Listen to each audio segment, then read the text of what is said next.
Chapter 652. The black sedan passed through the busy studio area of Firefly Studios. Ron Perlman looked at the crowd outside the window absent-mindedly, thinking about what might happen next. The sedan stopped in front of the studio's administrative office building.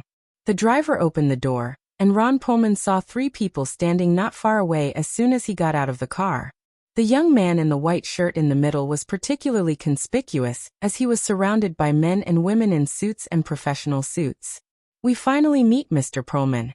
Eric smiled and shook hands with Ron Perlman, who walked over. He then introduced, "This is Mr. Frank Wells, the president of Firefly Group. This lady is my personal assistant, Miss Kelly Haynes."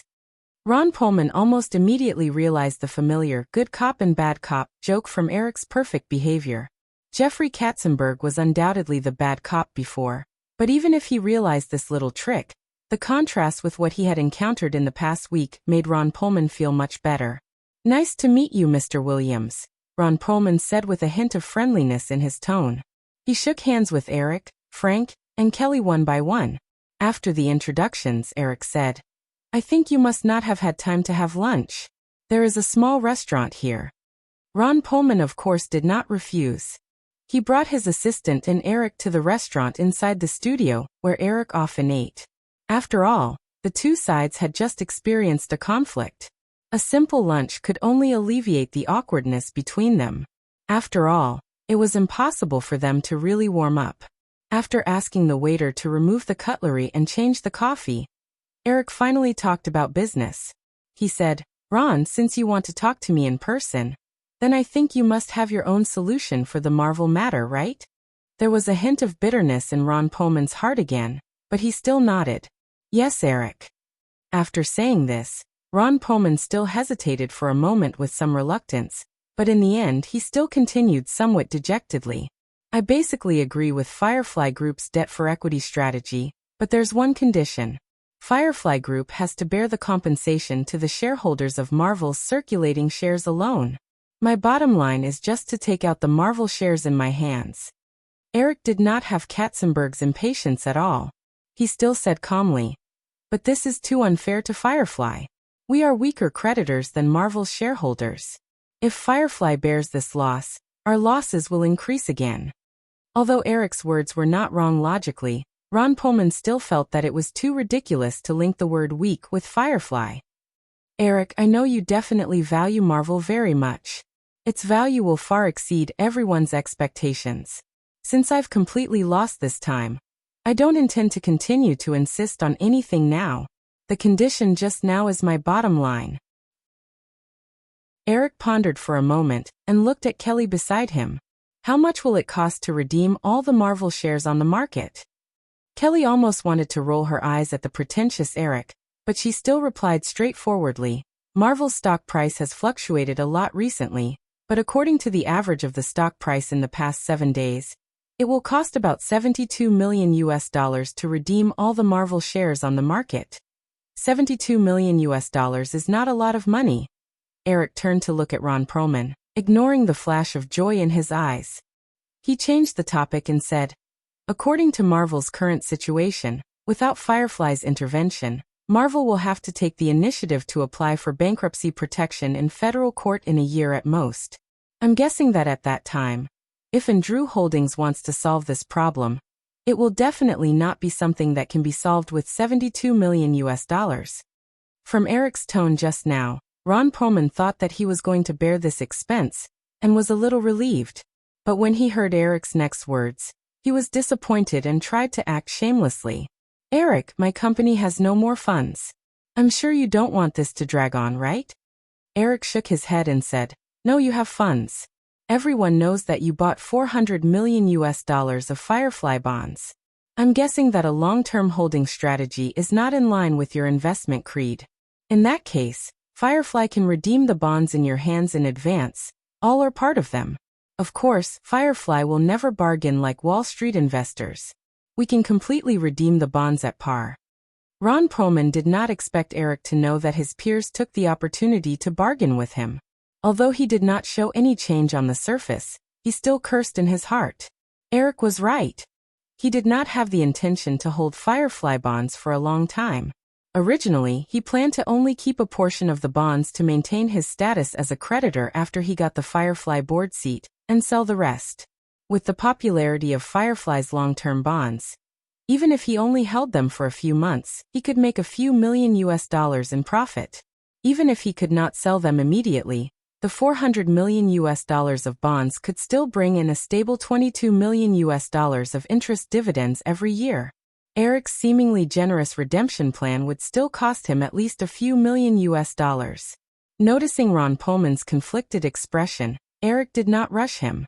He seemed to have thought of something and whispered to Frank Wales next to him.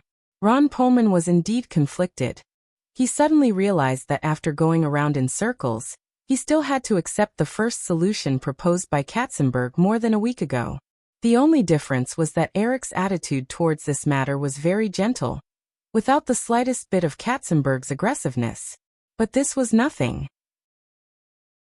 If he could earn a lot of US dollars, Ron Perlman would not mind greeting the person he hated the most with a smile.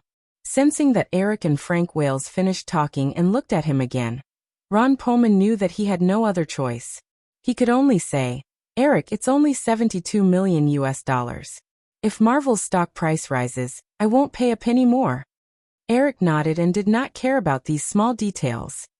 He believed that Ron Perlman would not be stupid enough to continue doing anything. He said, "No problem." Ron Perlman thought for a moment and immediately added, "Also, I hope that Firefly can change someone to be in charge of this matter.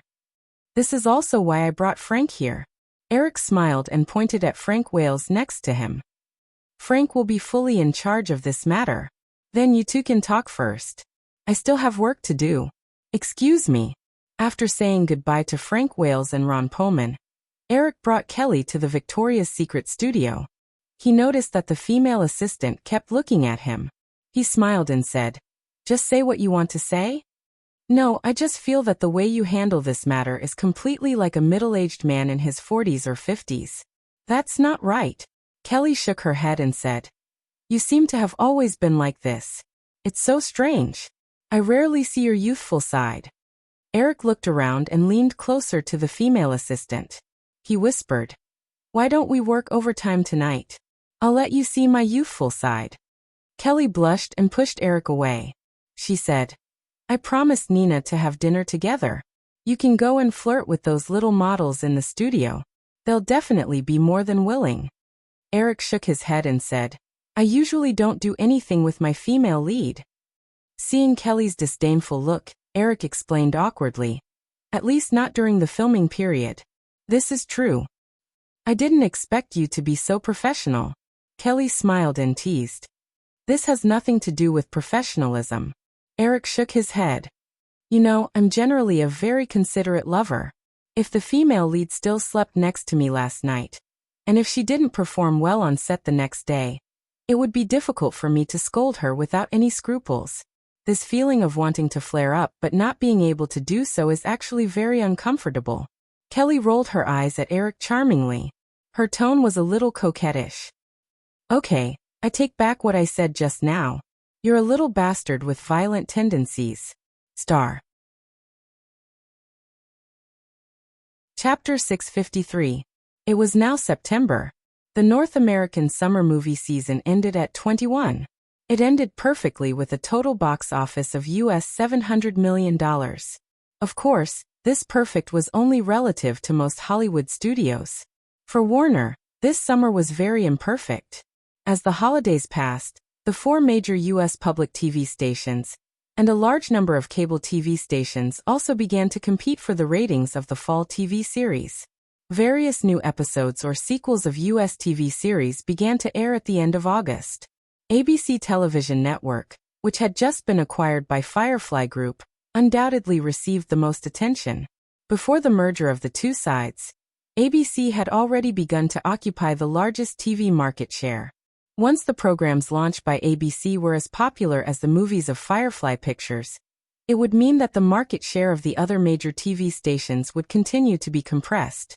Moreover, several of ABC's heavily promoted programs did not hide their intention to dominate the TV market as they did in Hollywood. On Monday, ABC's long-running sports program Monday Night Football had very stable ratings. Starting from Tuesday, ABC would broadcast Survivor, Emergency Room Stories, and Friends for the next 3 workdays. Although Friends had just been taken back from Fox, this ace comedy program had maintained an average viewership of more than 20 million for the first 5 seasons. It had dominated the comedy TV ratings for 5 consecutive years. After taking back the broadcasting rights of Friends, Firefly's TV department immediately announced that Eric, the creator, would not only personally intervene in the writing of the script for the 6th season, but he would also add more guest stars. Many industry insiders knew that this was just a publicity stunt. It was difficult for Eric to intervene in the timeline and storyline of Friends. The script had been developed for 5 years. At most, he would be a nominal screenwriter.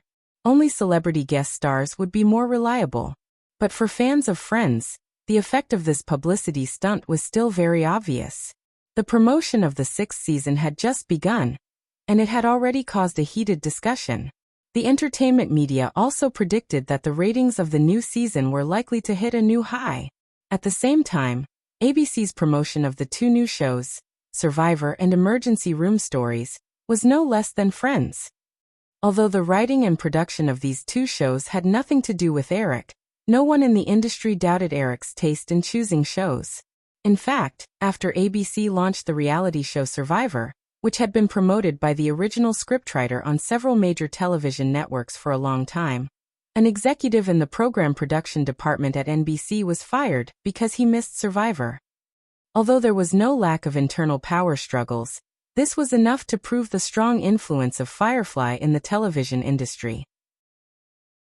Outside of ABC, after Ron Perlman compromised, Firefly successfully took over the entire Marvel Entertainment. When the industry began to pay close attention to which superhero Eric would choose to develop a Marvel movie, Eric did not make any moves in this regard.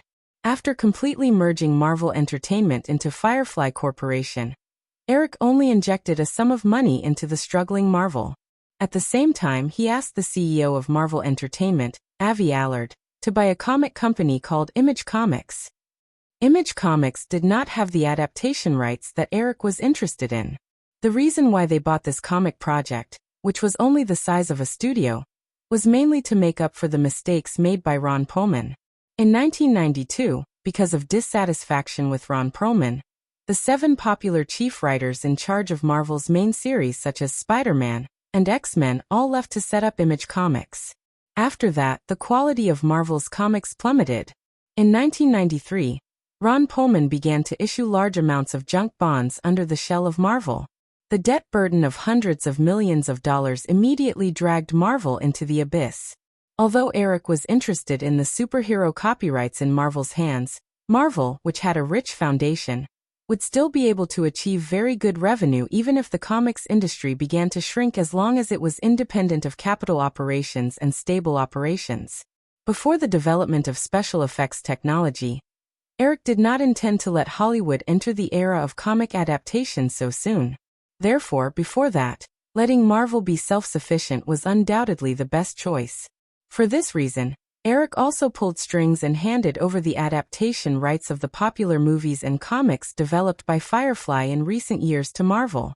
After the announcement of the plan, Marvel, which had begun to decline, immediately entered the vision of manga fans again. The adaptation of the Thunderbolt Girls series, which had just been released during the summer, was listed as the most anticipated manga adaptation in recent years. Of course, although Firefly did not announce any plans to adapt comics to movies on the surface, Eric had already begun to work on the Marvel Cinematic Universe plan in private, because he had taken it in before Marvel began to sell the copyrights on a large scale. At this time, the copyrights of Marvel's superheroes were not in a mess. Most of the copyrights of the superheroes that were wandering outside had been quietly taken by Drew Under Flower Pictures. Firefly could slowly recover the remaining copyrights in the next few years. Therefore, the new Marvel Cinematic Universe was much larger than the original spacetime. Almost all of them were dumbfounded when Katzenberg and the other core executives of Firefly saw the tree map of the Marvel Cinematic Universe plan that spanned from 2000 to 2030 in Eric's study at the Pointy Corner Manor for the first time. Frank Wills, who had already passed his 60th birthday, teased himself regretfully that he would definitely not be able to see the day this plan was completed. At the same time in September, Michael Lynn, whose contract had been delayed for several months, announced his departure. Katzenberg officially took over the position of CEO of Firefly Group. This handover did not cause any waves, nor did it lead to an internal power struggle like Warner. Everything seemed to be logical. After becoming CEO, Katzenberg continued to adjust the television business under Firefly Group.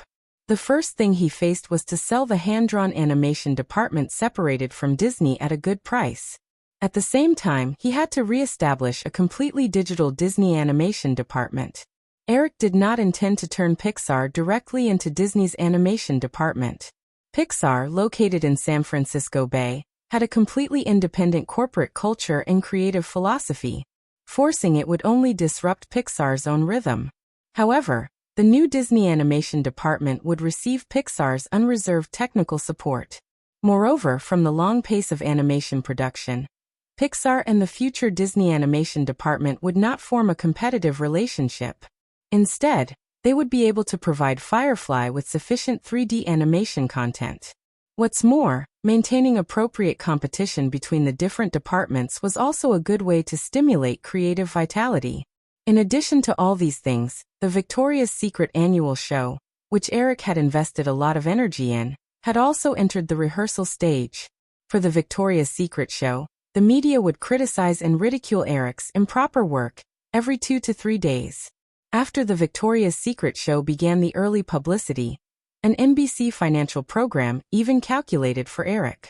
If he used the time spent on the Victoria's Secret show to shoot a movie, even if the new movie only achieved half of the results of Jurassic Park, the new movie could still bring him and Firefly Group no less than $300 million in profit. However, the expensive underwear fashion show was said to cost $20 million.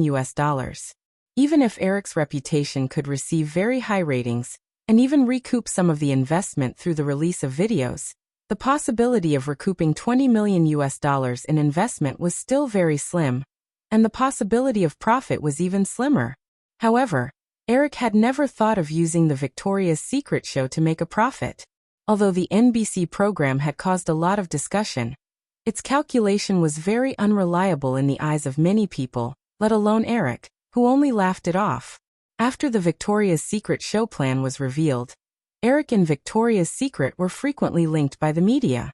The huge advertising effect had already increased Victoria's Secret's revenue by 30% in 3 months compared to the same period last year. Eric believed that after the more intensive media bombardment before and after the Victoria's Secret show, it was not impossible for Victoria's Secret's revenue to increase by 100%. One must know that Victoria's Secret's market share was only about 10% now. In the original space-time, Victoria's Secret had more than 40% of the market share. The annual show that Victoria's Secret insisted on holding every year undoubtedly played a very big role in marketing. The huge profit brought by 40% of the underwear market share was definitely not something that a movie could compare to. At the same time, Eric also planned to combine the Victoria's Secret show and Yahoo's portal to launch the first large-scale online marketing in the history of the Internet. This would further increase the traffic and popularity of Yahoo's portal. For Yahoo, which was about to launch its IPO strategy next year, the invisible profit it would bring was immeasurable. At Firefly Cineplex, a business SUV was parked outside the Victoria's Secret studio. Tina Brown kept a document that she had been reading repeatedly along the way into her briefcase. She looked out of the window and said to the 2 girls beside her who seemed to be a little nervous, "Carolyn, Melanie, we're here. Let's get out of the car." Carolyn also glanced at the huge studio outside the window. She looked at Tina Brown's briefcase and said politely, "Ms. Brown, let me help you carry it." Tina Brown smiled and shook her head. Perhaps it was because of the obvious British lady's temperament that she had a good impression of this petite girl. "Carolyn, you're going to be Mr. Williams' assistant. I dare not let you carry my things for me." Carolyn blushed when she saw Tina Brown's flirtatious expression when she mentioned Eric. She said, "I still don't know if I'm qualified for that job." The 3 of them got out of the car, and Kelly, who was already waiting at the door, came up to them. After greeting Tina Brown, Kelly's gaze immediately fell on Carolyn, who was as petite as a doll. "You must be Carolyn. I'm Kelly Haynes." "Nice to meet you, Miss Cairns." Carolyn already knew beforehand that Kelly would be her boss. However, the little girl could not help but feel an inexplicable sense of inferiority when she saw the capable and intellectual Kelly. Kelly smiled and nodded. After greeting Melanie, she brought the three of them into the studio. The design of the angel outfit had been completed. The studio was renovated again at this time. A large catwalk that was more than 10 meters long and 5 meters wide was built in the middle. As the former chief editor of Vanity Fair, Tina Brown could not help but feel a little speechless when she saw the catwalk at first glance. One must know that the traditional catwalk was only more than 1 meter wide. Since Eric had created such an anti-traditional catwalk, it would definitely cause a controversy in the future. However, Tina Brown did not have any resistance in her heart. Instead, she was keenly aware that this catwalk would undoubtedly become a news point of the Victoria's Secret show. Unlike Tina Brown, Melanie, who was following behind Kelly and Tina Brown, was secretly sneaking glances at Kelly's graceful back. After a while, she pulled Carolyn lightly and moved a little further away from the two women in front of her. She moved closer to Carolyn's ear and whispered with a smile, "Carolyn, I dare to bet with you that that fellow definitely has that kind of relationship with his female assistant. I've heard that Kelly Haynes has already been divorced for a few years. However, she doesn't look like someone who hasn't had a male partner for a long time." Carolyn blushed and hit Melanie lightly. "You, don't tell me such weird things. I don't want to hear it. Moreover, it's very impolite to talk about people behind their backs." Melanie deliberately dragged out her accent and sighed. She glanced at Carolyn's shy and timid look in disappointment. Kelly brought the three girls to the vicinity of the catwalk. There were only models wearing simple underwear walking on the catwalk in the rhythm of the rock music. Kelly pointed at Eric, who was standing not far away and watching the models walking on the catwalk while lowering his head to record something in his notebook from time to time. She said, "Eric is busy right now. Let's wait for a while." "Of course, no problem." Tina Brown nodded with a smile. However, her gaze was fixed on a young girl who was not considered tall, but had a gorgeous catwalk on the catwalk. After a while, she seemed to have realized something and asked Kelly, "This seems to be a rock song. But why are there no lyrics?" Kelly explained, "The BMG of the 6 themes of the Victoria's Secret show were all composed by Eric himself. Therefore, in order to keep it a secret, only the accompanying music will be used in the early rehearsal stage." Melanie, who had also noticed this problem, was a little surprised. "Miss Haynes, are you saying that all 6 songs were written by Eric, Mr. Williams himself?" "That's right." Kelly nodded her head proudly. Tina Brown and the other two had heard the stunning rock single New Divide, released by Eric before. After hearing Kelly's confirmation, they no longer doubted it. However, they were a little surprised in their hearts again. Is there anything that this guy doesn't know? Star. Chapter 654. After waiting patiently for almost an hour, Tina Brown had almost memorized the tune of the rock song that was being played repeatedly. Only then did the rehearsals on the runway stop. Kelly looked at the situation not far away and walked over with the three of them. Kelly regretted bringing Tina and the rest over as soon as she got closer because Eric was criticizing them without holding back. The entire song lasts for 3 minutes and 40 seconds, so the interval between each of you is 17 seconds, and the total time you stay on the runway is 30 seconds. I'm not asking you to be 100% accurate, but the difference can't be more than 5 seconds. There were at least 5 of you who couldn't meet this requirement just now. Also, Cindy, Paulina, Tara, the 3 of you, don't continue to walk on the big intersection. Restrain your steps. I know that the big intersection has the best flat surface effect, but it definitely won't look good on the TV. Moreover, this kind of walk on the runway might make you fall down under the fast rhythm of the first BGM. If that really happens, the theme will definitely be re-recorded because of your mistakes. However, I definitely wouldn't mind playing the scene of you falling down on ABC. Eric talked for more than 5 minutes and lectured the group of perfect women who made the men stand on their feet like quails.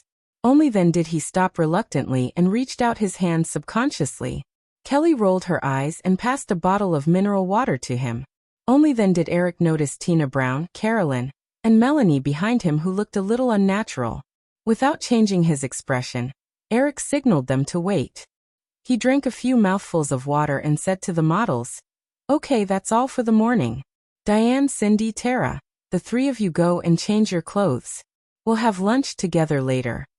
The models quickly dispersed as if they were relieved of a burden.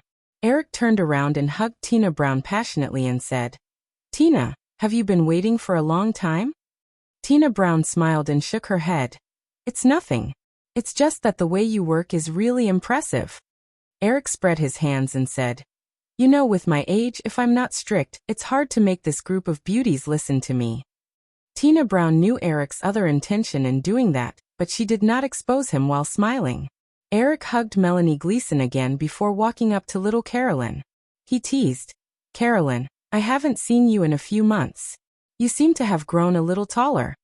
Carolyn's face turned red as the tips of her shoes tapped on the floor. She was a little shy as she didn't know if she should take the initiative to admit that she was wearing high heels today. However, her small body had already been picked up by Eric, and was even weighed up like a little child. Eric only hugged her for a moment before placing her on the ground. He smiled and said, "You seem to have become lighter." Naturally, Carolyn wasn't repulsed by Eric's hug. However, when she saw the dozens of gazes directed at her, she immediately felt shy and didn't know what to do. She could only subconsciously reply to Eric's teasing, "No, it's still 96 pounds. Under the laughter from the surrounding, Carolyn realized that her answer was definitely terrible. 96 pounds is just right. However, a girl's weight is the same as her age. It's not suitable for you to casually tell others about it," Eric said. Seeing that Carolyn's face had turned even redder, he could only throw a glance at Kelly. Kelly lightly glared at Eric, who was bullying the little girl. She walked over and intimately held onto Carolyn's arm as she said, "Eric, you and Ms. Brown must have a lot of things to discuss. I'll bring Carolyn and Melanie to go through the employment procedures first." Seeing that Eric was about to leave, Carolyn raised her little face with a faint reluctance in her eyes. Eric considerately said, "I still have things to do in the afternoon. Can I treat you and Melanie to dinner tonight?" Carolyn subconsciously nodded her head. However, she felt that it wasn't reserved enough. She lowered her little head once again, and left the studio with Kelly. After the three of them disappeared, Tina Brown said to Eric with a faint surprise in her tone, "This is the first time I've seen a situation where a girl's EQ becomes negative in front of a guy she likes." Eric shrugged and smiled, "I understand, Tina. You're definitely not praising me. But I'm not mocking you either. I'm just very curious. I had a great time with Carolyn along the way. This girl is perfect in every aspect," Tina Brown said and shook her head slightly. At this moment, the three spokespersons for Victoria's Secret, Diane Kruger, Cindy Crawford and Tyra Banks, who were ordered by Eric to stay, walked out of the changing room. The two of them did not continue the topic. "You must know the two of them." Eric pointed at Cindy Crawford and Tyra Banks, who had been famous for a long time. He only continued after watching Tina Brown hug the two girls familiarly. "This is Miss Diane Kruger from Germany." Tina Brown noticed this girl who looked a little young when she was waiting just now. She reached out her hand and said, "Nice to meet you, Diane. I'm Tina Brown. Your catwalk just now was amazing." Diane Kruger did not know about Tina Brown's recent situation. However, Tina Brown's title as the chief editor of Vanity Fair was very well known to her. After hearing Tina Brown's introduction, she was a little flattered and shook hands with her. "Nice to meet you, Miss Brown. I've also read Vanity Fair." Tina Brown smiled and said, "It's a pity that I'm no longer working at Vanity Fair magazine." Diane Kruger did not know what was going on. She was worried that her unintentional words would offend the other party, so she looked at Eric in confusion. Eric explained, "Tina is now the chief editor of Yahoo's portal website. You must know the Yahoo and Whopper, right?" Diane Kruger quickly nodded. "I know. I've been visiting this website often recently. There's a lot of great fashion information on it. Since the chief editor of the website is Miss Brown, then everything is normal. Tina Brown smiled faintly as a response to Diane Kruger's compliment. She then asked Eric, "Didn't you say that there are 5 spokespersons?" Christy Duington and Linda Evangelista will be performing the opening of the last 2 themes respectively. Today is just the preliminary rehearsal of the first theme, Eric explained and said. "It's already noon. Let's go to the restaurant. We can talk while walking." Looking at Eric and Tina Brown walking out side by side, Cindy Crawford and the other 2 girls still did not know why Eric called them along, but they still quickly followed behind the 2 quietly. "Eric, I've listened to that song many times just now. Kelly said that you wrote it personally. What's the name of it?" "My songs Know What You Did in the Ark." "Hee hee, isn't the name a little long?" Tina Brown smiled and said, "It's a very interesting name. However, since you wrote it personally, I'm guessing it must be as good as New Divide. Why don't you try to hit the charts in advance? This will definitely bring more attention to the Victoria's Secret show." No matter before or after the Victoria's Secret show, the focus of the publicity will be on the big show itself, especially for Diane and the other spokespersons. "I don't want the limelight of this annual show to be stolen by a few songs in advance. This is not in line with the proposed publicity strategy. When the popularity of the Victoria's Secret show begins to subside, Firefly Records will promote the singers and groups with background music at the right time. This way, we can continue the topic of Victoria's Secret." Tina Brown nodded with some understanding. The 3 girls who were following behind the 2 of them silently were a little confused. However, they were still a little excited by the part where Eric emphasized recommending their spokespersons. Of course, Cindy Crawford and Tyra Banks glanced at Diane Kruger, who was specifically mentioned by Eric with jealousy. Although after a few months of intensive training, Diane Kruger's originally somewhat mediocre walk had shown great improvement. She had vaguely reached the standard of walking out of the stage that Eric required. However, in the eyes of Cindy Crawford and Tyra Banks, Diane Kruger's status in the modeling circle was still at the rookie level. Of course, the most famous Cindy Crawford also looked down on Tyra Banks. This was because many people knew that Tyra Banks got the position of spokesperson because the big sister of the African supermodel, Naomi Campbell, took the initiative to give up the opportunity. On the other hand, it was also because of Victoria's Secret's proper consideration. Eric knew that the level of scheming in the modeling circle was even higher than in Hollywood. However, as long as these models did not affect the production progress of the Victoria's Secret show, he did not care about these things. According to the data collected by Ian and the others, by 1995, the number of Internet users in North America will increase to about 25 million. The number of Internet users outside of North America will also probably reach this number. With the Internet already popularized all over the world and Yahoo's strong market performance, it can almost be said that the entire Internet English circle is Yahoo's territory. This part of the users will be about 30 million. Of course, Yahoo will also choose to expand in Japan, Korea, and other overseas countries at the right time.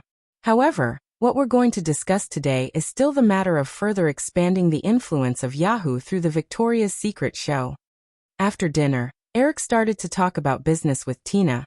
"I remember that you used the incident of Prince Charles marrying Princess Diana very successfully to activate the old British magazine gossip. The rise of Vanity Fair was also due to the incident of Mr. and Mrs. Reagan dancing the foxtrot. Therefore, I'm sure you're more experienced than me in how to use the topic of the Victoria's Secret show to increase Yahoo's influence, right?" Tina Brown smiled and nodded.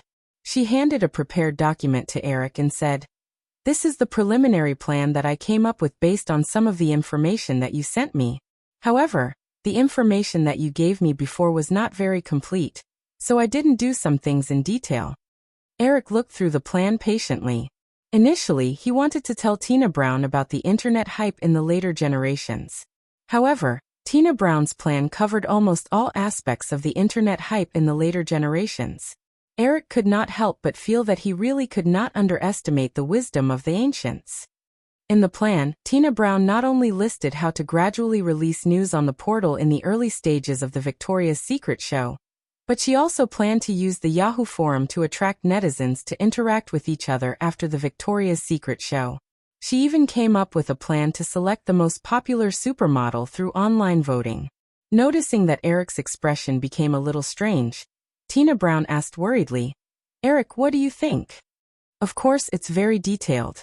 Eric nodded in satisfaction and asked again, "Oh yeah, have you discussed the technical feasibility of these plans with Ian and the rest?" "We have."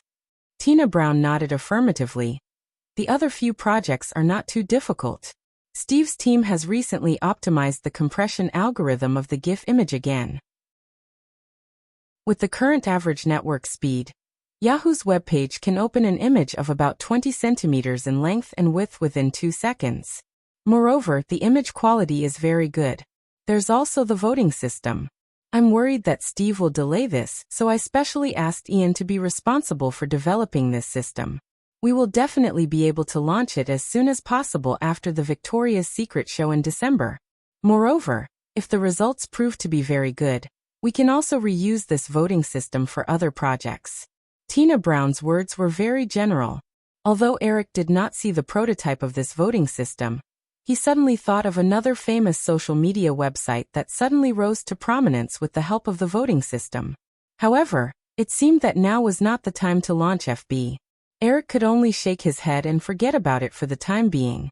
He pointed at the 3 girls who had been ignored for a while and said, "Regarding the topics you need to talk about, you can talk to the 3 of them alone later. I think you will definitely continue to stay in Los Angeles for a few more days. After that, you can also take some time to contact Christy and Linda. However, there's one thing that I hope you can control when it comes to their press releases." Seeing that Tina Brown nodded, Eric looked at Cindy Crawford and the other 2 girls with a warning look. "You guys also need to pay attention to these things.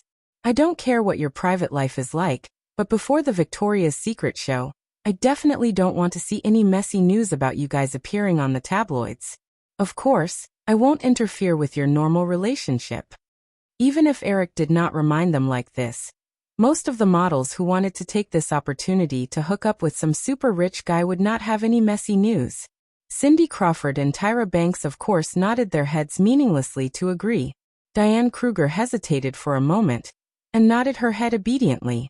Eric thought for a while and looked at Cindy Crawford, saying, "Also, it's best not to get into a relationship with someone who is too bad for your style. I hope your relationship with someone who is more positive and sunny." Chapter 655. Hearing Eric's words, Tina Brown lowered her head slightly and picked up the coffee in front of her to cover her expression as if nothing had happened. Tyra Banks and Diane Kruger were almost gloating at the same time. However, the 2 girls were very smart. They noticed Tina Brown's action, and immediately picked up the coffee.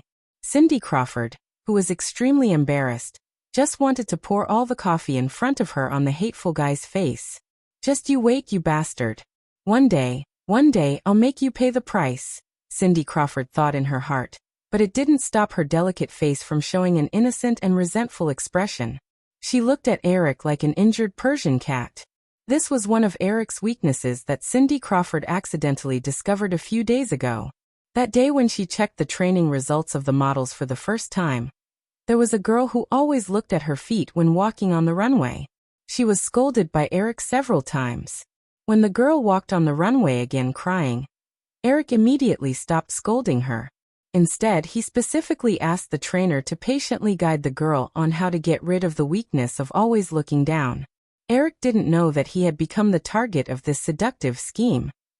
Seeing that Cindy Crawford not only didn't fight back or defend herself, but also had an expression of "you hurt me and you let it go" with a smile, he suddenly felt a little embarrassed. The night between Cindy Crawford and O'Neill that made people feel very broken should have happened during this time in the original spacetime. However, now the timeline had been messed up by Eric. Cindy Crawford had been living in Los Angeles for the past few months for physical training. Eric didn't hear any news about the contact between the 2. However, Eric was too lazy to take back what he said. Anyway, Cindy Crawford wasn't innocent before. Tina Brown felt that the situation was a little awkward. Seeing that Eric didn't continue to say anything, she took the initiative to smooth things over. "Eric, I have an appointment with Mr. Katzenberg at 2:30 in the afternoon to talk about some details of the cooperation between Yahoo and Firefly. Before that, can I ask you some questions as the editor-in-chief of Yahoo? Eric realized that Tina Brown was definitely not saying this on a whim. However, Eric really appreciated this kind of work behavior. Moreover, as the boss of Yahoo, Eric did not mind providing some exclusive news for his own online media. Therefore, he nodded without hesitation and said, "Of course, feel free to ask any questions." As expected, Tina Brown was prepared. After Eric nodded in agreement, she quickly took out her notebook from her briefcase. Without wasting any time, she immediately asked her first question. Eric, Firefly still insisted on reforming Disney's animation department after the release of The Lion King. Apart from the reasons that were announced earlier, does Firefly have any deeper strategic considerations? Eric did not expect Tina Brown's first question to be so accurate. Now almost everyone in the outside world was guessing the real reason why Firefly insisted on selling the hand-drawn animation department. There were all kinds of insider analysis, but no one had hit the nail on the head. After being the queen of media for so many years, it was not surprising that Tina Brown was acutely aware of this topic that was full of topics. Eric said honestly, "Yes, but this involves Firefly's internal secrets, so I can't say." Tina Brown smiled and nodded. She drew a cross in front of the first question. After thinking for a while, she changed the cross into a question mark. She looked up and said, "If that's the case, Eric, can Yahoo invite a professional analyst to do a review based on your answer?" After a pause, Tina Brown added, "I mean after the animation department is auctioned off." "No problem." Eric nodded. Both of them understood that this was just a gimmick article to earn clicks. The real reason why Firefly abolished the hand-drawn animation department could only be deduced from the decline of 2D animation a few years later. Therefore, Eric was not worried that the analyst hired by Yahoo would be able to analyze the inside story based on his affirmative answer. Then the second question, Tina Brown asked again. Now many people want to know about the sequel of Men in Black. It's rumored in the industry that Firefly refused to restart the sequel of Men in Black in the short term. Is it really because they want to monopolize the copyright of Men in Black? Eric smiled. Tina, you're really bold with this question. Boss, I didn't bring my interview recorder. Tina Brown changed the way she addressed him intentionally and explained with a smile. Eric knew that Tina Brown said that to show that his answer would not appear on the website as it was. Moreover, he also felt that Tina Brown was testing whether he could accept the negative news about Firefly Group appearing on Yahoo News. As a mass media platform with great development prospects, Yahoo's credibility would definitely be affected if the news about Firefly Group was all positive news. The real inside story is like this. Eric thought about it and said, after the success of the first Men in Black, the lead actors, directors, and producers including Will Smith, Tommy Lee Jones, and the rest requested for a huge increase in pay and share. If Firefly and Columbia agreed to it, then we'd have to pay a total of $35 million and 30% of the profit share for the creators of the sequel.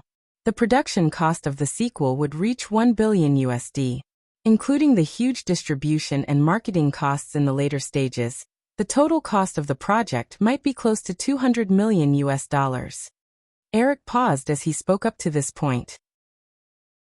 He patiently waited for Tina Brown to record the data before continuing. Although the total global box office of the first Men in Black was close to $600 million, according to the rule that sequels often can't surpass the first movie, Firefly's estimate of the box office of the Men in Black sequel is $200 million in North America and $200 million overseas. If that's the case, the company can only get back $140 million in terms of the box office according to the average ratio between the North American and international box office. Currently, Hollywood's box office usually accounts for 1/3 of the total revenue. In other words, Firefly and Columbia would get back $2 billion in terms of the distribution of videotapes and peripherals in the next few years. Around $800 million. Not to mention the long-time cost during this period.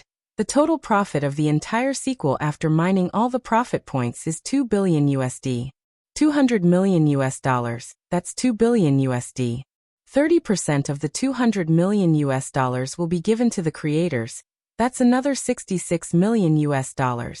Then, in the entire movie, the few creators who only participated in the shooting of the movie would take away more than $100 million in revenue.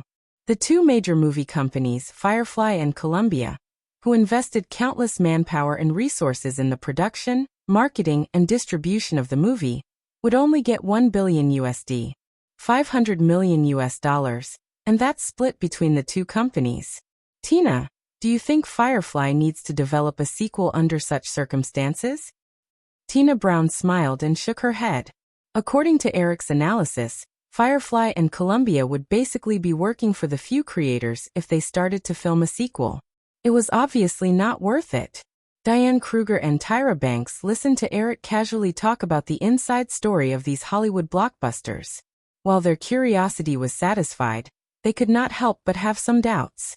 However, the two girls knew very well that they did not make any comments. Cindy Crawford, who realized that her trump card just now worked, asked fearlessly, "Why don't you develop a sequel? Although the lead actors get more profit, Firefly still makes money, doesn't it?" Eric just rolled his eyes at the woman, and did not intend to explain at all. He picked up his coffee and sipped it.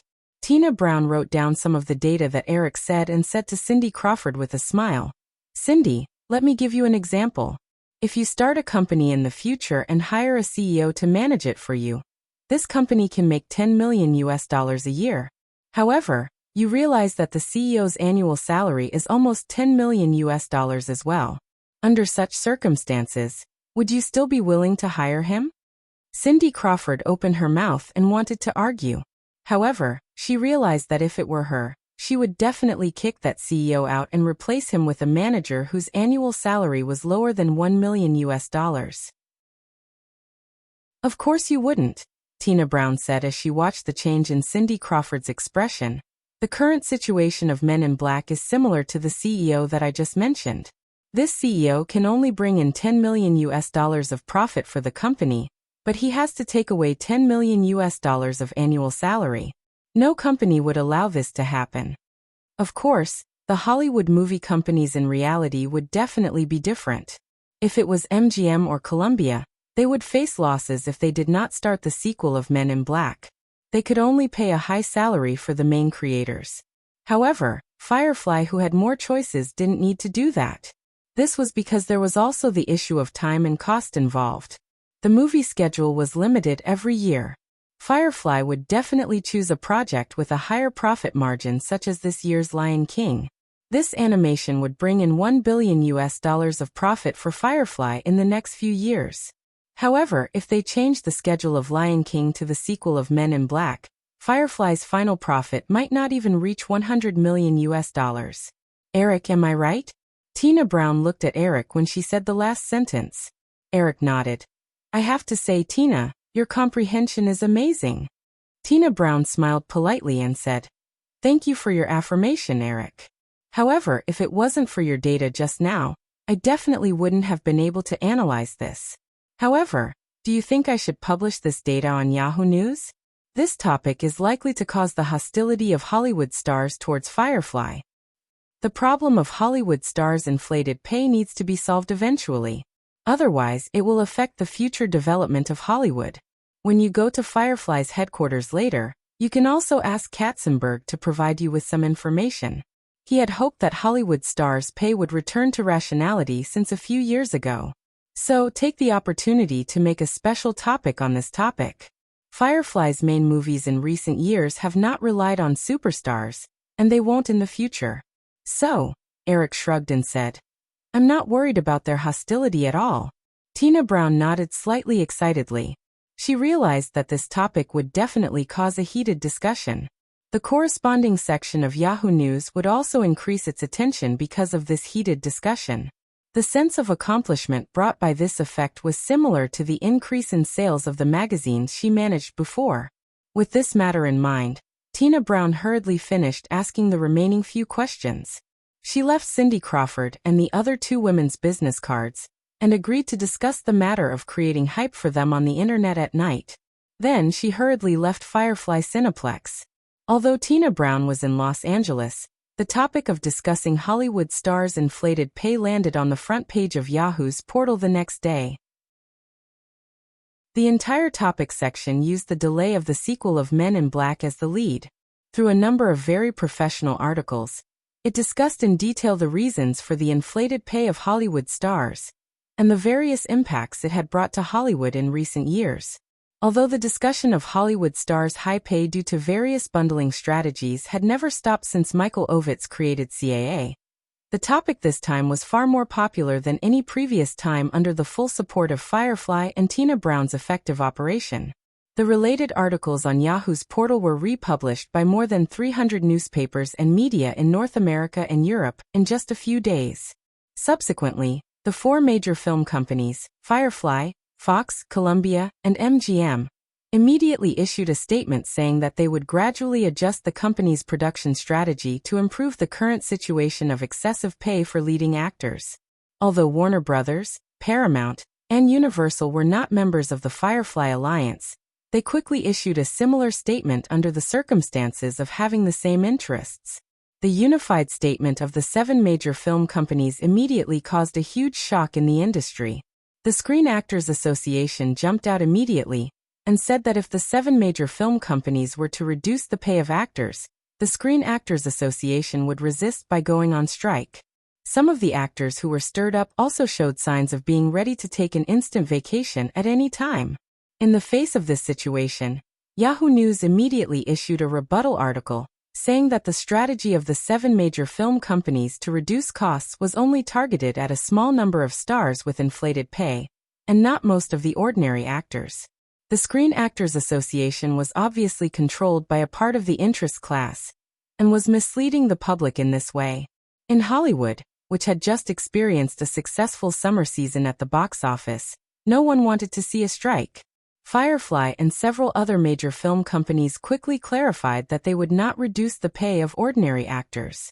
Not only that, with the overall expansion of the Hollywood film industry, the income of ordinary actors would gradually increase instead of decrease. Therefore, the ordinary actors were appeased, but the superstars at the top of the Hollywood pyramid were immediately unwilling. Chapter 656.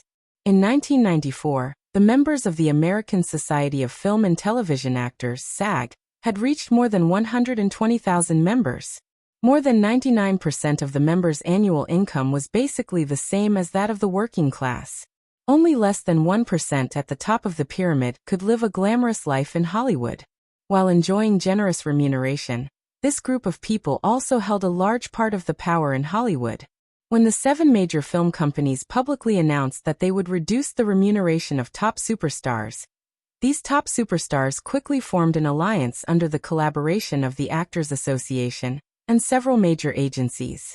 Almost on the same day that the 7 major film companies issued the statement, a group of top superstars, including Harrison Ford, Arnold Schwarzenegger, Tom Cruise, Mel Gibson, Bruce Willis, and other Hollywood superstars with a salary of more than $10 million, immediately cut off all film projects that they were negotiating with the 7 major film companies. Some of the spokespersons of the top superstars also threatened to refuse to cooperate with the promotion of the films that had already been shot. After the news came out, the entire Hollywood was in an uproar again. In recent years, although CG special effects films that relied less on superstars had begun to rise, the films that accounted for more than half of Hollywood's box office revenue were still inseparable from the participation of these superstars. The unified behavior of these A-list superstars was almost as impactful as the actors and actresses who stopped working. The first to be affected by the suspension of the A-list superstars was undoubtedly Time Warner, which had been following the superstar route since the Steve Ross era. Warner had just experienced a bleak summer, and the CEO, Terry Semel, had been living in fear and trepidation recently. But as the projects that Warner was negotiating with Robert De Niro, Kevin Costner, Arnold Schwarzenegger, and others, such as Thief of Fire, Future Waterworld, and Secret Order of Evaporation, were put on hold, Terry Semel was once again attacked by shareholders and competitors. Some projects of several major film companies, such as Universal, Paramount, and Fox, were also greatly affected by this incident. The situation of film companies was very different from that of stars. Even if the A-list superstars did not make movies for a year or two, they could still live comfortably with their previous remuneration.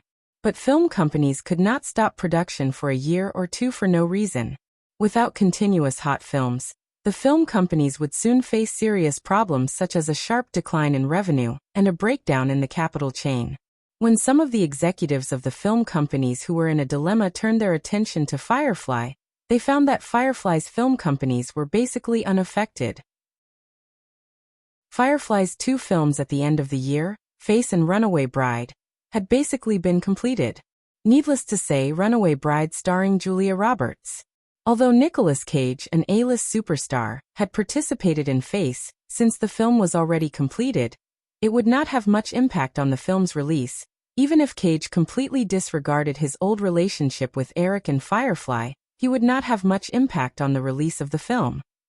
Following that, the 2 movies Jurassic Park 2 and Lone Ranger Day that were released next year were both blockbusters with special effects. Even Will Smith in Lone Ranger Day was just a newcomer to Hollywood when he signed the contract. The other 3D animated movie Toy Story 2 did not need anyone to act in it at all, so it was not affected at all. Moreover, Firefly's films such as The Matrix and Titanic, which were in the preparation stage, were still focused on CG special effects.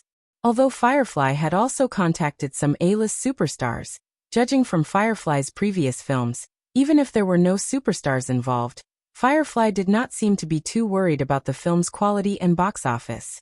After the executives of several other major film companies discovered this, they envied Firefly's production strategy that was not tied down by superstars. At the same time, they could not help but have a thought in their minds. Were they tricked by Eric Williams? Otherwise, why did you stir up trouble and make everyone fall into the abyss of suffering, but you yourself are fine? Conspiracy theories were always very easy to accept. When some people thought about it, the more they felt that this was a big trap dug by Eric. They did not want to continue to insist. The 2 sides were in a deadlock for less than a week. Terry Semel of Warner Brothers was the first to compromise because of the pressure from all parties. He publicly stated at a press conference that Warner had always maintained a good cooperative relationship with Hollywood stars, and would continue to maintain close and mutually beneficial cooperation in the future. Although Terry Semel did not directly say that Warner would not reduce the salary of stars, no one was stupid enough to not understand the meaning of Terry Semel's words. The Superstar Alliance also knew the strategy of striking with a stick and giving with a carrot. After Warner first gave in, the negotiations for projects such as Thief of Fire, Future Waterworld, and Secret Order of Evaporation were immediately restarted. The 2 parties announced the official signing of several major film projects almost the day after Terry Semel's statement.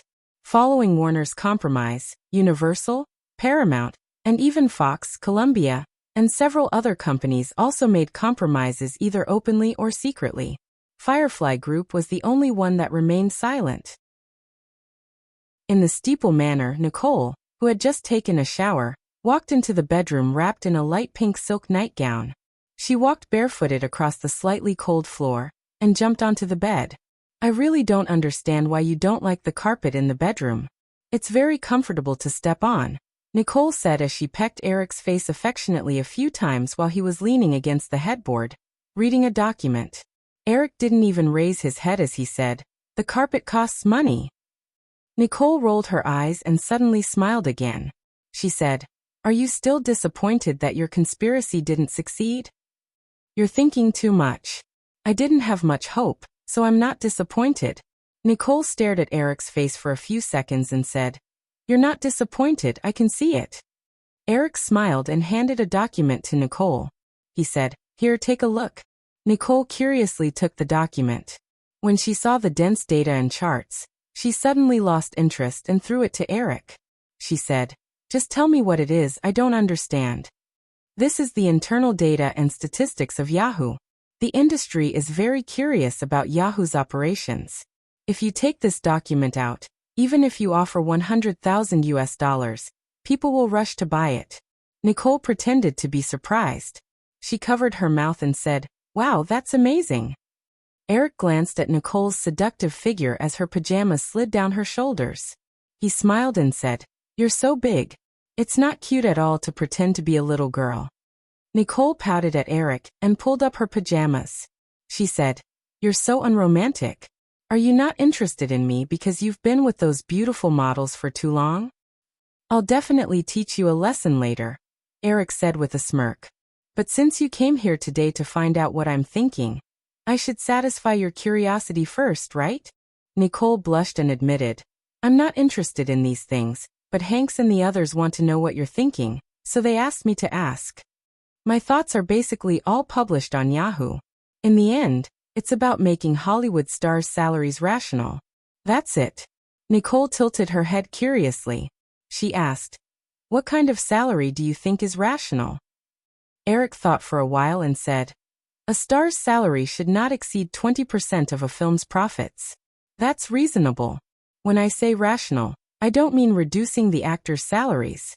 I want the stars to share the risks with the studio, just like how I suggested you use your salary to become a shareholder in The Mummy. Although you can get more than 30 million now, it's still reasonable because Universal's profit from this project will reach $400 million, and you only get 8% of it. Last summer, Schwarzenegger and Stallone both got $17 million for their 2 action films. Although it's much less than yours, those 2 films not only did not make a profit, but also brought tens of millions of US of losses to the studio. That's very unreasonable. Your idea seems very difficult to realize. The risk of film investment is so high. Before a film is released, no one knows whether it will be a success or failure. There are not many A-list stars who are willing to take risks just to get dividends. If the film doesn't make a profit, they'll have worked for nothing." "That's why," Eric shrugged. "I didn't have high expectations for this matter. I just needed to control Firefly's budget." Nicole was puzzled. "But you offended all the A-list stars in Hollywood this time. Even if Hanks and Cage, who are close to Firefly, didn't say anything, they must have something against you in their hearts. Since you know it's impossible to succeed, why did you do it?" Eric waved the information he just handed to Nicole and said, "Because of this incident, Yahoo's daily traffic in the past week is close to 10 million. Although it will fall later, I believe that after the Victoria's Secret show at the end of the year, Yahoo's daily traffic will remain above 10 million next year. Do you know what this means?" Nicole's eyes widened. She shook her head and said in a cute tone, "I don't know. Let's put it this way. We can simply compare Yahoo's portal to a newspaper. Some time ago, Firefly sold 15% of the newspaper and magazine assets acquired from ABC Group, $200 million. The total sales of these newspapers and magazines added up to less than 2 million copies. Then, you can calculate, how much is a Yahoo portal with 10 million subscriptions worth?" Nicole's mathematics was obviously not that good. Her eyes flickered a few times before she said in disbelief, $6 billion. It can't be that much, right?" In the original space-time, Yahoo, which was just a very simple directory website, had a market value of $500 million on its first day of listing. Now, Yahoo had a series of very popular online products such as Yahoo Browser, Yahoo Chat Software, Yahoo Portal, and Yahoo Email. Its traffic was even more than 10 streets of Yahoo in the original world. Coupled with the 2 very promising development plans of Yahoo Technology Alliance and Yahoo Advertising Alliance, the market value of Yahoo's IPO next year, even if it did not reach $6 billion, it would definitely not be too far off. Nothing is impossible. You'll know next year. Nicole's mouth was still slightly open. "Doesn't that mean that you'll have billions more in assets next year?" Eric said, "When the Rockefeller family's assets were at their peak, it reached 1/60th of the US GDP. I think I should at least surpass them in the future." Nicole subconsciously asked, "How much is 1/60th?" Eric thought for a while and said, "The Federation's current GDP is 7.3 trillion. 1/60th is 120 billion. 120 billion, 120 billion. Nicole muttered a few words. Suddenly, as if she had lost all her strength, she fell softly on the table. Eric threw away the folder in his hand and moved closer to Nicole. He brushed a strand of blonde hair away from Nicole's face and smiled. Do you feel that it's difficult to breathe? Do you need me to give you mouth-to-mouth resuscitation? Nicole reached out and pushed Eric's head away. She said, I was proud of earning $30 million from the mummy for a long time. Now that you've said that, I'm not in the mood anymore. Eric laughed. Don't people always say that women conquer the world by conquering men? I think you should be more ambitious. Nicole said bitterly, I've never been able to guess what you're thinking, but I also know that you have no intention of getting married. Moreover, you already have 2 children. I don't know what will happen between us. Sometimes, when I think about it, I feel that I should stay far away from you. Eric leaned over and kissed Nicole's lips.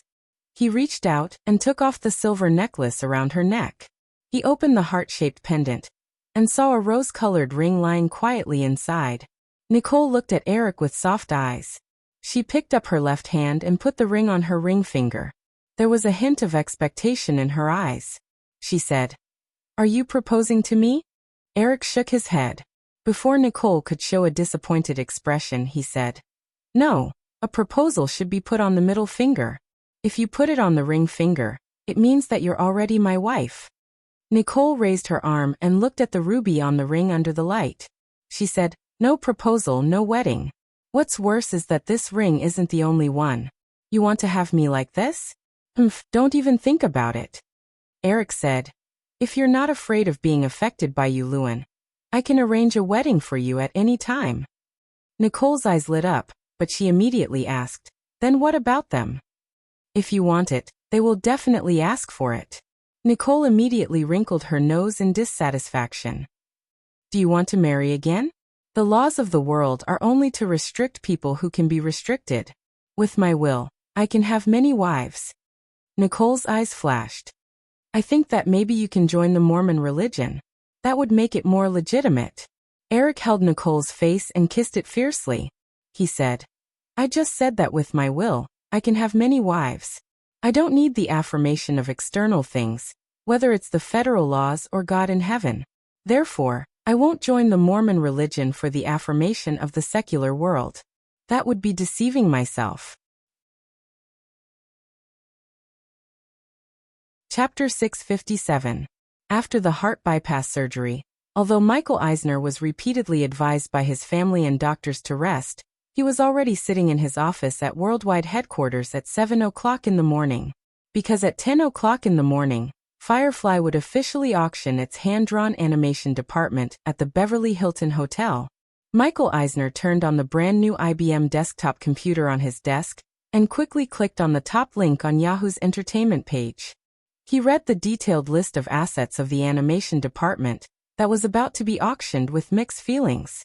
Until now, Michael Eisner still clearly remembered that in 1986, under the suggestion of the head of the home entertainment department, Bill Mechanic, the management began to release classic Disney animated films under pressure from all parties. Before that, whether it was the industry or Disney itself, the valuation of Disney's film library, which had hundreds of films, was only $200 million.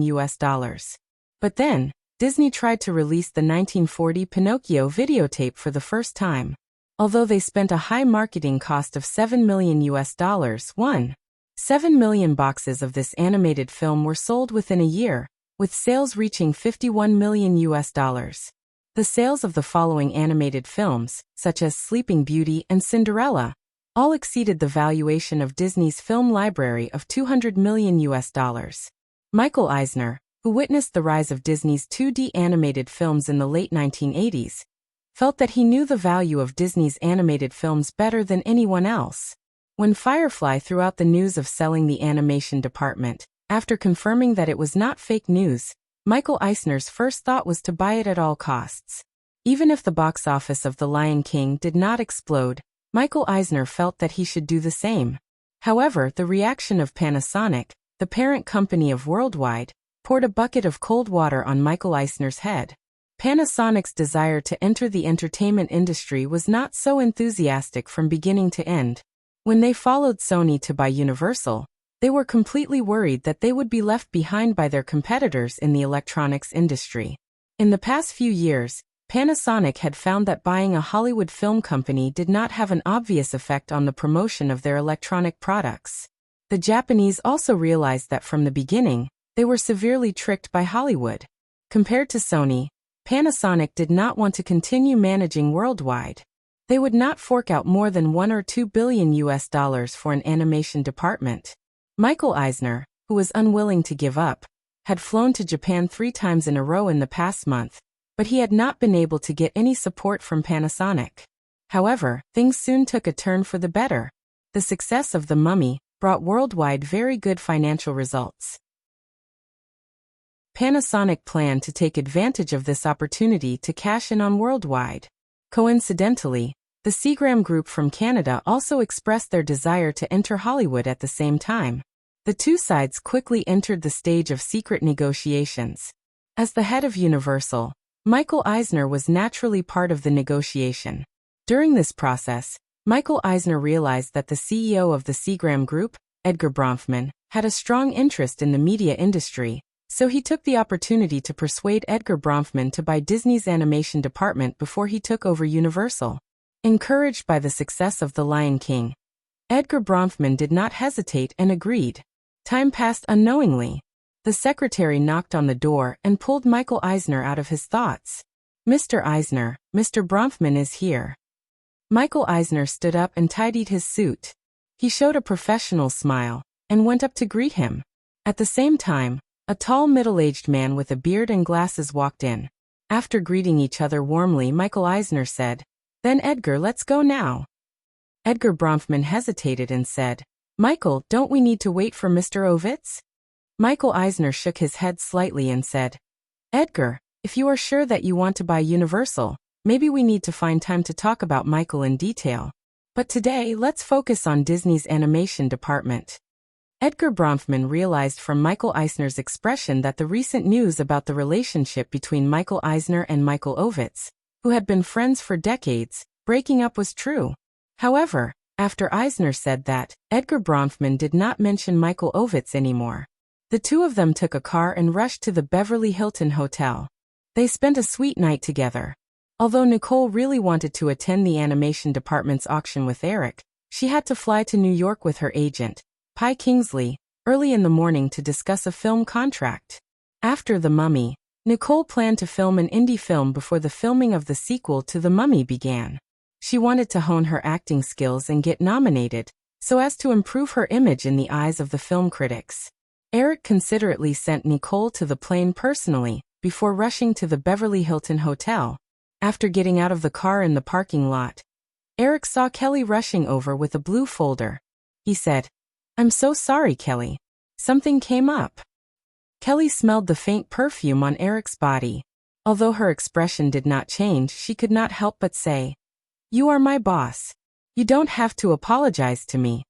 Eric did not expect his usually intelligent and capable female assistant to have a jealous side to her. He wanted to take a step forward and hug Kelly's waist to comfort her.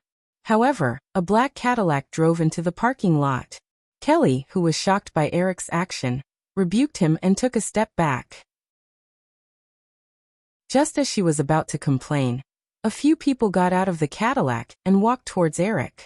"Eric, long time no see." Michael Eisner walked over and took the initiative to shake hands with Eric. He introduced the middle-aged man beside him. "This is Edgar Bronfman, the CEO of Canada's Seagram Group." Eric had already read the relevant information of the bidders, so he was not unfamiliar with them. He warmly extended his hand and greeted, "Hello, Mr. Bronfman." "Mr. Williams, nice to meet you." Edgar Bronfman shook hands with Eric with a smile on his face. However, he felt a little strange in his heart, especially when he addressed this young man who was 20 years younger than him as Mr. Williams. This strange feeling was even stronger. Due to the difference in status between the buyer and seller, Michael Eisner and Edgar Bronfman took the lead to leave after chatting for a while. Looking at the two of them leaving with their entourage, Kelly smiled and said to Eric, "You always make people feel uncomfortable when they see you for the first time." Eric knew that Kelly was talking about Edgar Bronfman's reaction just now, so he just smiled. The Bronfman family that owned the Seagram Group took advantage of the business opportunities brought about by the American Prohibition in the 1920s and 1930s to rise rapidly in Canada. Although they were still in the brewing business, They had developed into a diversified and comprehensive group. Edgar Bronfman was the third generation of the Bronfman family after they made it big. He was in charge of the family business worth tens of billions of dollars. However, in front of Eric, this third-generation rich could not find any sense of superiority at all. Recalling Edgar Bronfman's appearance, Eric asked curiously, "Is Edgar Bronfman Jewish?" "Yes." Kelly nodded. Bronfman, a standard Jewish surname. Seagram Group hasn't taken over Universal yet, but they're already eyeing Disney's animation department. Adding these two together, it's very likely that they'll need $10 billion in cash. Panasonic and Firefly will only accept cash payments. As Eric spoke, his tone became mysterious. He leaned in front of Kelly and said, "Hey, do you think there's some Freemasonry or other organization behind this that's trying to invade Hollywood?" Kelly rolled her eyes at Eric and said, "Seagram Group bought 24% of DuPont in 1981. In April this year, DuPont launched an equity repurchase agreement and finally bought the DuPont shares held by Seagram Group for $9 billion. This is the source of funds for their acquisition of Universal and the animation department." Eric looked at his watch and brought Kelly to the elevator in the underground parking lot. He said, $9 billion. Why can't they do something else? For an outsider like them, buying a movie company is really too stupid. However, Kelly didn't quite agree with Eric's point of view. With the movie market's average annual growth rate of 9%, after Seagram buys Universal, even if they can't continue doing it, they can still turn a profit by selling it. Eric thought about it and felt that what Kelly said made sense. He remembered that in the original Spacetime, a few years after Seagram bought Universal, he sold it to the French Vivendi Group again because of various problems. Vivendi played with it for a few years but still couldn't manage it, so they sold it to General Electric. However, although they didn't achieve any outstanding results at that time, Universal wasn't reduced to the state of MGM. Plus, with Michael Eisner in control now, if Seagram couldn't continue playing, it didn't seem like they would lose too much. However, if this time Seagram, under Michael Eisner's urging, forcefully used a huge amount of money to buy Disney's hand-drawn animation department, then the future situation would definitely be different. Universal was still different from companies like Paramount and Time Warner. Universal and its parent company, MCA, were both foreign companies now and in the future. According to federal law, just the fact that foreigners couldn't own an American television station limited Universal's development into a comprehensive media group. This also meant that Universal's ability to resist risks would be far weaker than big companies like Firefly, Paramount, and Time Warner. If they got the hand-drawn animation department, which was destined to be in trouble, Universal would almost certainly stumble in this area in the next few years. Plus, the music industry would be impacted by the internet. It was not impossible for Universal to fall into the same predicament as MGM. Kelly seemed to have thought of the same thing as Eric. She asked curiously, "Eric, which company do you hope will get the animation department today?" "Paramount. I don't want Time Warner to decline so quickly. I still hope that Time Warner can continue to compete with Firefly for a few more years. Of course, in the end, whoever gets the hand-drawn animation department will be a good thing for Firefly. This means that one of our competitors will be in big trouble because of this burden." As the two talked, they soon arrived at a conference room in the Hilton Hotel. Katzenberg, who was about to personally host the auction, was holding a document and muttering. When he saw Eric and Kelly come in, he just nodded and greeted them. Eric chatted with Frank Wales and several other executives for a while. It was almost 10 o'clock. Eric and the others left the conference room and walked into the auction hall. Although the media reporters were blocked outside the auction hall, more than half of the hundreds of seats in the hall were still filled. Eric greeted the Hollywood giants who came to participate in the auction, or purely to join in the fun. Then he took Frank Wales and others to sit in the back row. At 10 o'clock, Katzenberg walked to the auction stage in high spirits. When the whispers below the stage quieted down, Katzenberg said into the microphone, "Ladies and gentlemen, welcome to today's auction. As you all know, the 2D animated film, The Lion King, released on June 24 this year has now achieved 6% worldwide. The astonishing box office of $700 million is very exciting news for the entire Hollywood. This means that the animation film market in Hollywood will once again usher in a new era. However, in consideration of the internal strategic development of the Firefly Group, we have regretfully decided to sell the entire hand-drawn animation department. After a simple opening speech, Katzenberg continued, "Although everyone has received a detailed asset catalog, allow me to briefly introduce it to everyone. In addition to the listed assets that will be auctioned, the Firefly Group has also temporarily decided to extend the original one-year payment date to 3 years in order to reduce the short-term financial pressure of the buyer as much as possible." As soon as Katzenberg's words fell, the originally quiet hall immediately buzzed with noise. This news was too sudden. All the bidders did not expect Firefly to do this. Of course, the purpose of Firefly was not difficult to guess. Leaving enough time for the buyer to pay meant that these buyers were likely to offer a higher price. An old voice quickly suppressed all the whispers and sounded in the auction hall. "Jeffrey, I request that the auction be suspended. I need to discuss with my team." Everyone turned their heads and found that the speaker was Sam Sherdong, the CEO of Viacom. Katzenberg did not refuse and said with a smile, "Of course, Mr. Sherdong. Then the auction will be delayed for half an hour. If anyone needs to discuss urgently, feel free to do so." Chapter 658. Eric sat in the back row of the auction hall, quietly watching the teams of several major companies participating in the auction. The sudden announcement of the extension of the payment time for the purchase of the animation department was also the result of careful consideration by the senior management of Firefly. In order to ensure that no Hollywood forces would come forward to cause trouble in the process of acquiring Marvel, Eric kept the animation department up for more than a month. During this month, the buyers who were interested in acquiring the animation department must have discussed and evaluated the business many times. The major film companies should have calmed down from the initial surprise and excitement of Firefly's decision to sell the animation department. They should have determined the upper limit of the final offer based on their financial situation in detail. The possibility of collusion between the various companies could not even be ruled out. Firefly suddenly announced the extension of the payment period from 1 year to 3 years, leaving the final buyer with plenty of time to raise funds and pay. This could easily break the established bidding strategy of potential buyers. After all, Disney's animation department was too tempting for several major companies who wanted to enter the animation film market, especially now that the box office of The Lion King was rising steadily. Of course, this kind of sudden attack with obvious intentions would definitely be criticized by the buyers. However, the preferential conditions given by Firefly gave the buyers no reason to refuse.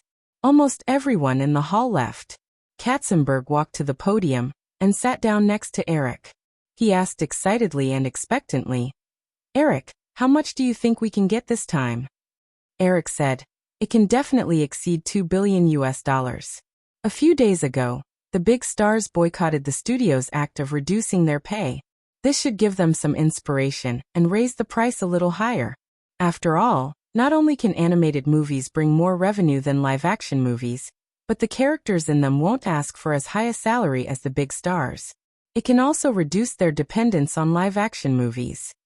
Frank Wales, who was sitting on the other side of Eric, also asked, "Eric, in this case, do you think it can reach $3 billion? That's unlikely." Eric shook his head. In his memory, the market value of Pixar animation in the original space-time immediately soared to $1 billion after the success of Toy Story.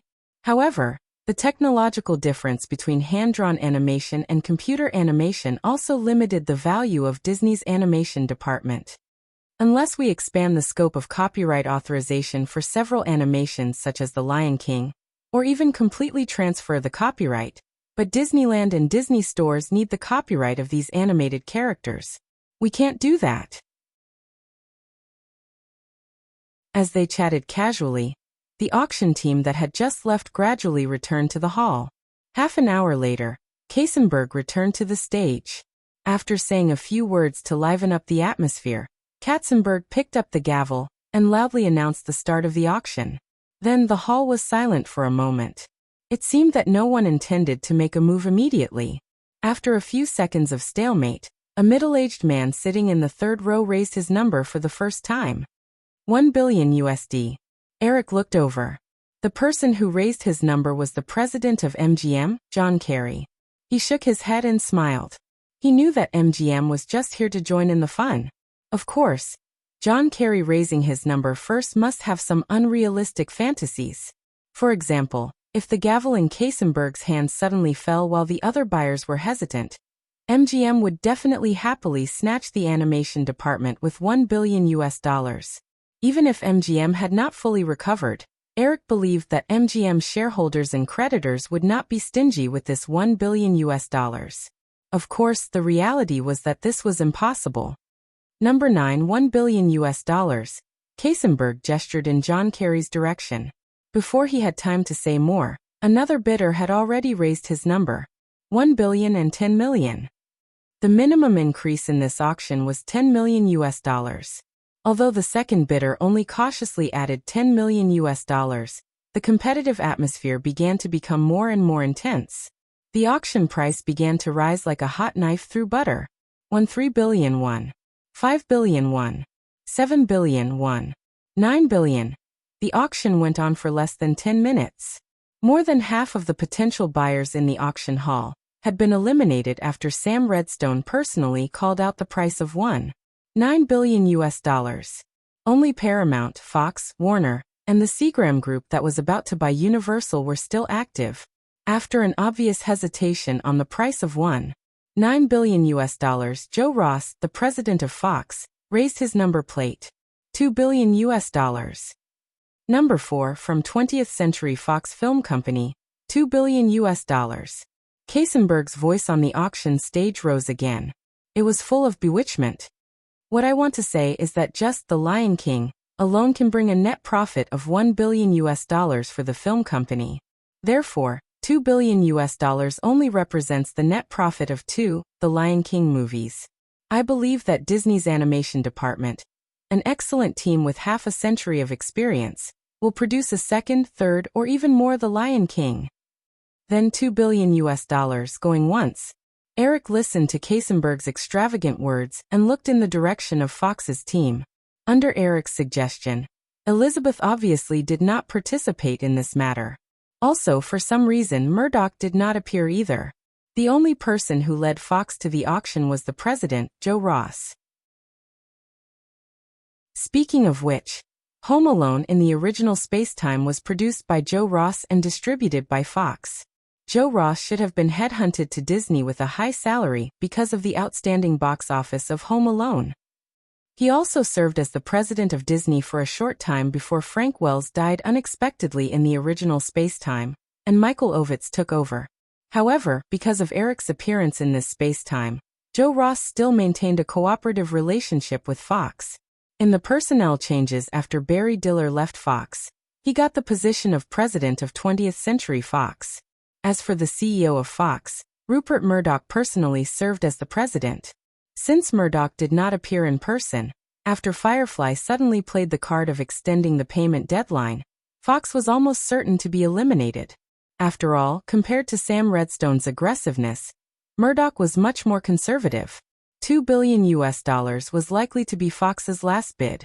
After the price rose to $2 billion, the frequency of the offstage bidding slowed down a lot.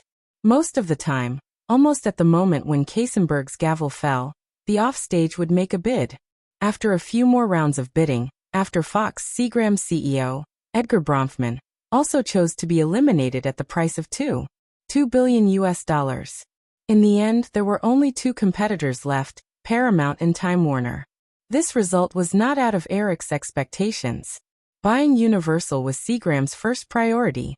If they bought Disney's animation department at a high price before buying Universal, it would mean that Seagram's bargaining chip to buy Universal would be reduced. If they bought the animation department at a high price but failed to buy Universal, then Edgar Bronfman would cry but have no tears. In the hall, Time Warner's CEO, Terry Semel, once again called out a price of $33 billion. However, Eric could hear that compared to Sam Redstone, who was still full of fighting spirit, Terry Semel was not as full of energy. It seems that the result is very obvious, Frank Wales whispered beside Eric. Eric nodded slightly. Listening to Sam Redstone's quick bid, he said, "Compared to Sam Redstone, Terry Semel is constrained too much. Only someone like Steve Ross can completely control Time Warner. Moreover, the situation within Time Warner that there are many factions is almost single-handedly caused by Steve Ross. Unless there is another popular manager, Time Warner will not be able to stabilize for a long time in the future." Frank Wales had worked at Time Warner for many years. He nodded in agreement, but then shook his head slightly and said, "The popular manager you mentioned is not likely to appear. Within Time Warner's system, the leaders of Time Warner Communications, Turner Broadcasting, Time Publishing, and Warner Brothers Entertainment are all very powerful in their respective fields. They will not acknowledge a new manager, and will not be willing to let another person occupy the high position of Time Warner's CEO. Only a powerful person like Steve Ross, who single-handedly created Time Warner, can make them bow down to him. Unfortunately, Ross passed away too early. Steve Ross, Warren Buffett, Sam Redstone, and Rupert Murdoch were similar in age. They were all in their 60s. Compared to a group of old men who were still alive and kicking after 20 years, Steve Ross, the media hero who created Time Warner, had indeed passed away too early. Eric looked at Terry Semel, who had once again fallen into hesitation after Sam Redstone's bid, and said, "If I were a shareholder of Time Warner, since everyone can't work together, I would rather choose to break up the group. Otherwise, such a long period of internal friction will only cause the overall strength of Time Warner to decline." In the memory of his previous life, Time Warner eventually walked down the path of nonstop business splitting, but this media giant made this decision too late. In the end, before Eric's rebirth, the market value of Time Warner, which was originally neck and neck with the Disney Group, was only about $50 billion, not even a third of its peak. During the same period, the Disney Group's market value was close to $200 billion USD. Frank Wales said regretfully, "Now everyone thinks that the bigger the group, the better. It's not easy for Time Warner to coexist peacefully, but it's also not easy for them to go their separate ways. Eric, if Firefly becomes too bloated in the future, will you be willing to break up the group?" Eric smiled and pointed at Katzenberg on the stage. "Am I not doing that now?" Frank Wales nodded in realization and said, "I actually neglected this matter." The two chatted softly, and the auction in the venue entered the final stage. Eric clearly heard Terry Semel's voice tremble as he called out the price of $410 billion US. He raised his head and looked at Terry Semel's back. Eric's gaze locked on Terry Semel, did not have time to move away. With only a short moment of hesitation, Sam Redstone raised the number in his hand and shouted loudly, $5 billion US. Terry Semel's shoulders visibly slumped. On the stage, Katzenberg said a few more words, and after counting to 3, Terry Semel did not move to raise the number again, so he put down the gavel in his hand. Katzenberg raised his voice and said, "Congratulations, Mr. Sam Redstone. Paramount Pictures will obtain Disney's animation department." Amidst the gradual applause, everyone in the venue stood up, and many people even walked towards Sam Redstone and the others. Eric also walked over with Frank Wales and the others, enthusiastically congratulating them.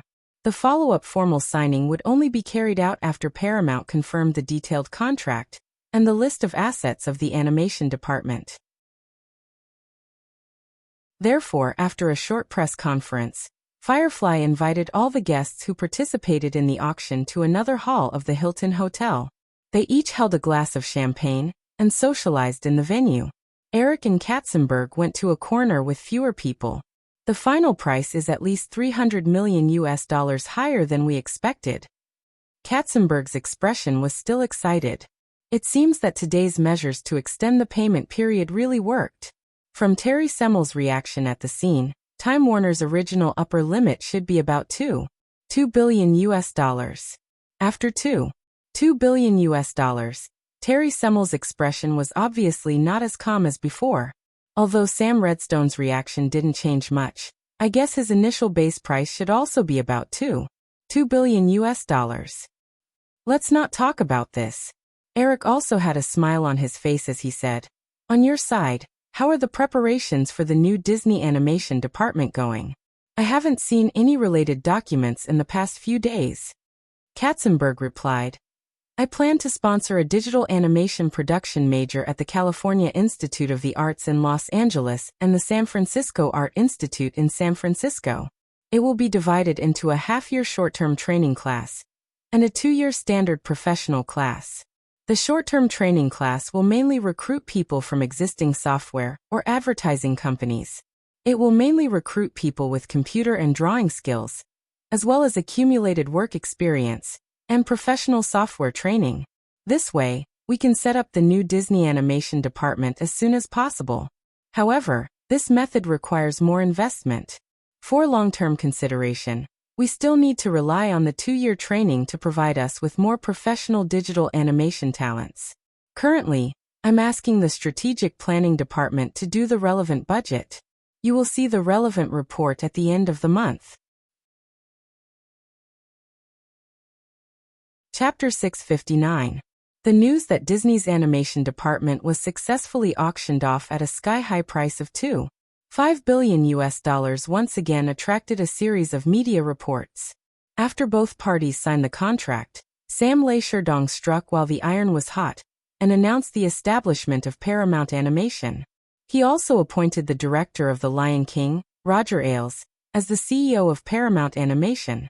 At the same time, Viacom also announced that it would rely on the huge channel of the Blockbuster chain store and Paramount Animation, Paramount Film, MTV, and other content departments to jointly enter the lucrative film and television industry.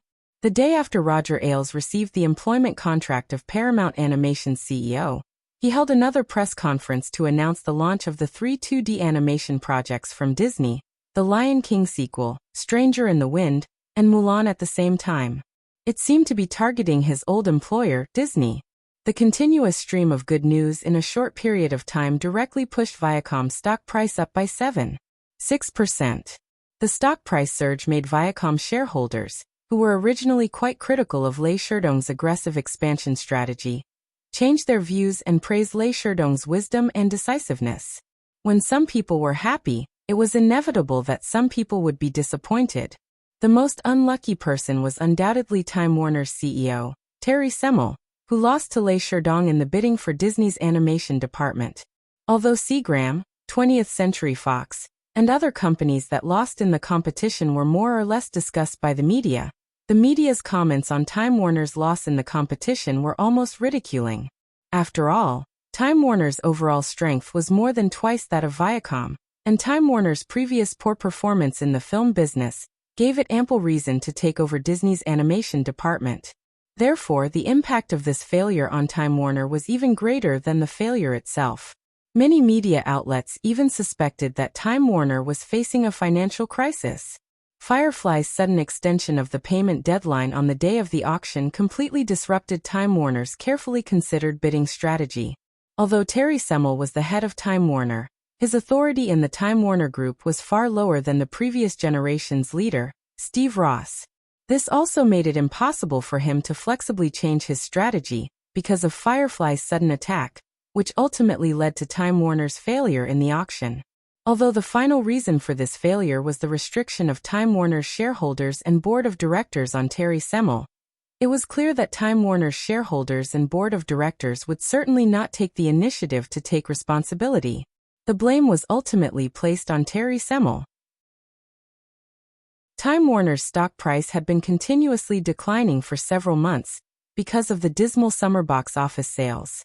With the failure of this auction, Time Warner's hopes of entering the animation film industry was dashed. The negative impact of this incident caused Time Warner's stock price, which had originally stopped falling due to the summer's end, to begin to fall again. In the face of increasing pressure and busy work, Terry Semel even had some thoughts of quitting his job. Of course, this thought only flashed through his mind, not to mention the generous salary that came with the position of CEO of Time Warner. After tasting the power that came with being the head of a large media group, no one would willingly give it up. Therefore, Terry Semel could only painfully and addictively find a solution to his current predicament. Of course, as the seller, although Firefly received a huge sum of $2.5 billion in cash from this deal. The media's attitude toward Firefly was not much congratulatory. Most media generally believed that the $2.5 billion auction price of Disney's animation department was still far below its actual value. There was no need to pay attention to the future. The Lion King, which was still in theaters, could prove this point. The Lion King was expected to have a net profit of $1 billion in 3 years, which meant that on average, it would bring Firefly more than $300 million in net income per year. According to the general rule that a company's market value was usually more than 10 times its annual profit, the media believed that the actual value of Disney's animation department should definitely be more than $3 billion. Compared to Terry Semel, who had to personally accept interviews from major media in order to reverse Time Warner's recent decline, Firefly only held a routine press conference when they signed the contract with Paramount. After that, they did not respond to the media's comments. This also reflected the benefits of being an unlisted company. They did not have to bear the pressure of self-media and capital because of factors such as the stock price and financial results. Moreover, although the media had negative opinions about Disneyland and Disney stores because Firefly Group had abandoned Disney's animation department, there were still voices of pessimism. But in fact, Firefly Group's internal development rhythm was very clear. After divesting the hand-drawn animation department, Katzenberg immediately began the reconstruction of Disney's animation department. Although most of the best digital animators were concentrated in Pixar, in recent years there were many advertising design companies and special effects studios that used computer graphics technology. From these companies, a group of excellent professional technicians who had both computer and art skills could be trained. It was easy to restart Disney's animation department in the short term. Firefly Software and Pixar could also provide a full set of mature animation technology and some management talents for the new Disney animation department. Under the personal control of Katzenberg, who had once led the revival of Disney's animation department, if everything went well, the new Disney animation department would be able to release its first work within 3 years. Therefore, Disney's release of animated films would only be interrupted for a short time in 1996. After that, Pixar and Disney would be able to release their best works alternately.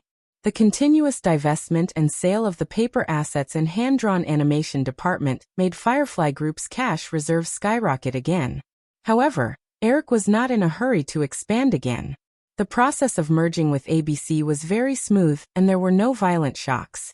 But at this time, Firefly Group was like a huge media machine that had just been assembled. This media machine had only just achieved the most basic operation, and was still a long way from reaching the highest operating efficiency. There were many problems that needed to be solved. If they completely ignored these and could not wait to carry out the next step of expansion, then there were only 2 final results. One was that the group expanded too quickly and became more and more bloated. The internal problems would accumulate and eventually cause the entire company to collapse, fall into an operational and financial crisis, and even go bankrupt. The other was that Time Warner was strong on the surface but full of internal conflicts, and in the end, it was inevitable that it would still decline. Eric hoped that after the reorganization and coordination of the major departments of Firefly Group, they would eventually reach a perfect state where even if they encountered a high-level iteration like Time Warner, they would still be able to operate smoothly. Therefore, while rebuilding Disney's animation department, in order to further connect the 2 major business sectors of film and television, Firefly Group was also constantly making business adjustments to ABC Network, Disney Channel, ESPN, Marvel Entertainment, and other departments. Internal business adjustments often did not need to consume too much capital. Firefly Group's internal operating cash flow was more than enough to cope with these adjustments. Firefly's various businesses still maintained strong profitability, and the huge amount of capital that had just been divested from the 2 parts of assets, inevitably there was a huge cash surplus in the group's account. Firefly chose to temporarily extend the payment period during the auction of Disney's department because of this consideration. Because too much money had been made in a short period of time, if it could not be put into operation, it would have to pay taxes. In the past, when faced with such a situation, Eric's first reaction would often be to choose to pay off Firefly's debt. However, after a few years of experience, Eric's originally somewhat conservative business philosophy had gradually begun to change. He also gradually accepted the state of operating in debt. Although Firefly's debt had reached $10 billion, the debt ratio was only about 30%. For most companies, this debt ratio was very healthy, and it also helped to use the debt to avoid taxes. In addition, although paying off the debt early could save Firefly a portion of the interest, even if all $10 billion of debt were paid off in a short period of time, Firefly could only save about $5 billion in debt interest. However, if they used the $10 billion to invest, with Eric's advantage as a reborn person, there was absolutely no problem for them to multiply the $10 billion several times over. Therefore, when choosing between paying off the debt and investing, there was almost no need to consider at all. With the support of abundant cash, although Firefly's internal expansion had temporarily stopped, Eric accelerated the pace of investment in the high-tech field that he was familiar with. They were about to enter the second half of the 90s, when the high-tech industry was rising. This was also the best time to enter the game. In order to support the technology research and development of Yahoo Advertising Alliance and Yahoo Technology Alliance, Eric once again injected $200 million of development funds into Yahoo. The $200 million of debt financing promised to AOL was also transferred to the account of the other party. At the same time, according to the angel fund plan that was originally drawn up to quickly promote the Yahoo Advertising Alliance, Eric began to speed up the injection of funds to websites with good development potential. However, these investments still only accounted for a small portion of Firefly's fund reserves. Of course, Eric would not blindly increase the investment. Therefore, leaving behind nearly $1 billion of cash after the dividends of other shareholders became a more distressing thing for Eric. What a happy distress! More than a week after the Disney Animation Department auction, Eric sat in the office of Firefly Studios and looked at the recent financial statements of the group. Kelly, who had just pushed open the office door and walked in, glared at Eric. She walked to the opposite side of Eric and handed a schedule to Eric. She quickly said, "I have already contacted a Gulfstream commercial jet. The Victoria's Secret team will be able to fly to New York tomorrow morning. Miss Brighton has already arranged a press conference there. In addition, the set of the Lexington Avenue Arsenal in Manhattan has been arranged according to the drawings you gave. However, the remote camera slide you mentioned is still being customized. It may take another week." These world-class electronics giants are unlikely to allow their newly acquired technological achievements to be replaced by other technologies. Chapter 660. Eric listened to Kelly's words with a smile, and did not respond. He just flipped through the thick stack of information in his hand. On the cover of the information was an unfamiliar combination of the word, Qualcomm, in bold font. Eric knew that this word was a combination of the word, quality communications.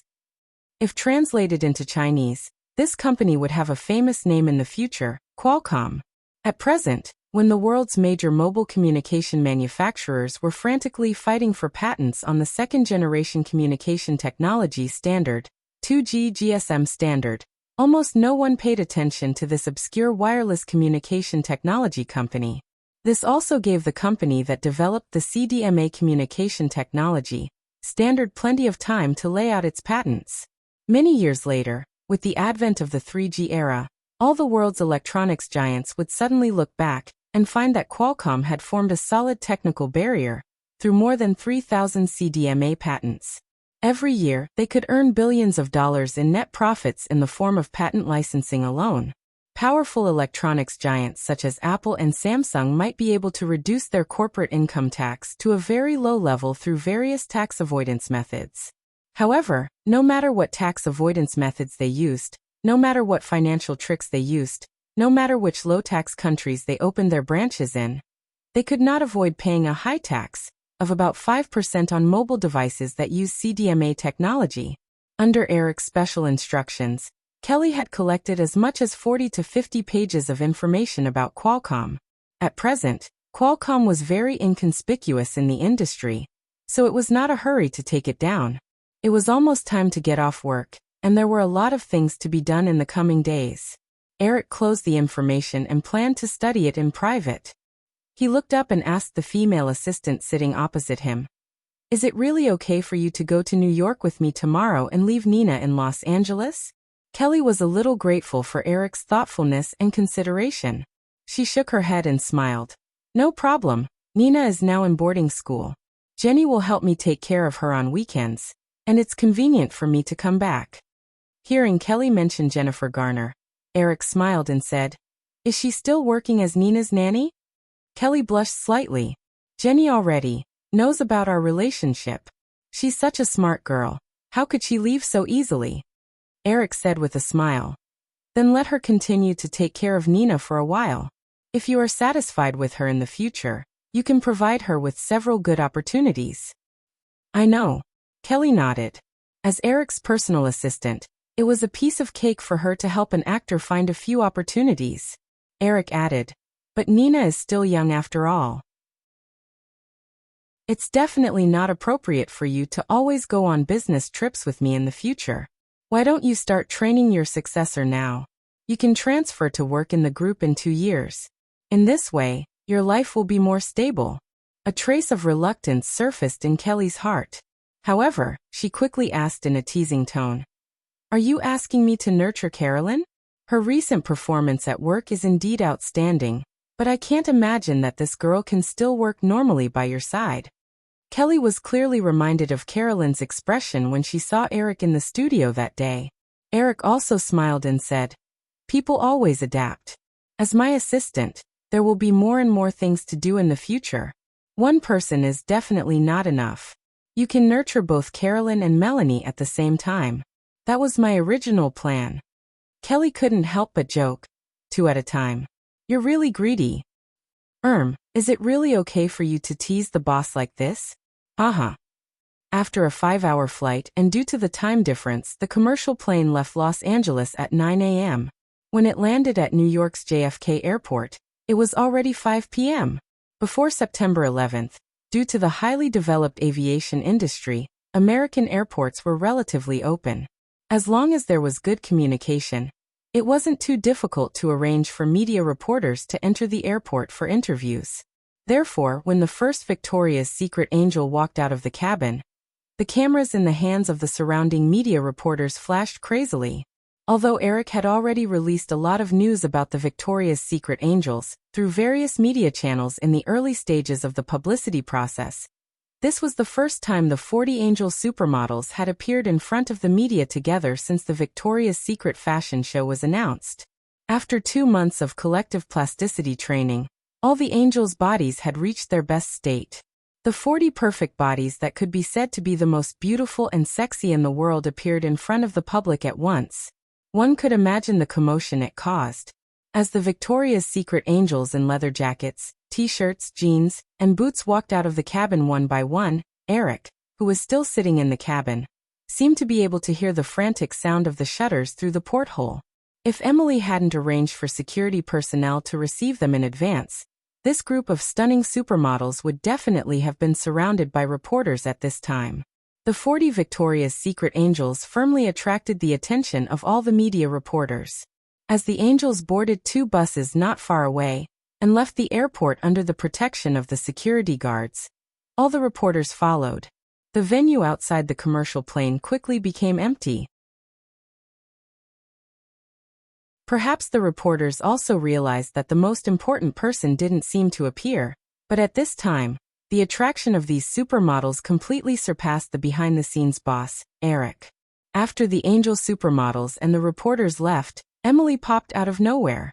At this time, Eric also walked out of the cabin with Katzenberg, Kelly, and the others to greet her.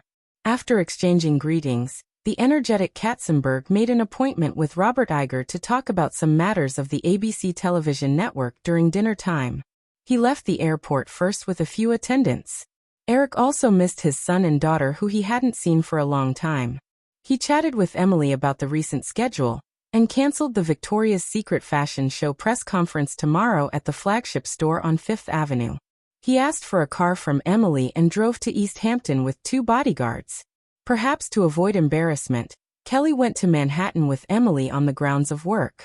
She planned to stay at the hotel where the Victoria's Secret Angels were staying. Far away from the hustle and bustle of New York City, East Hampton always had a unique kind of tranquility and peace.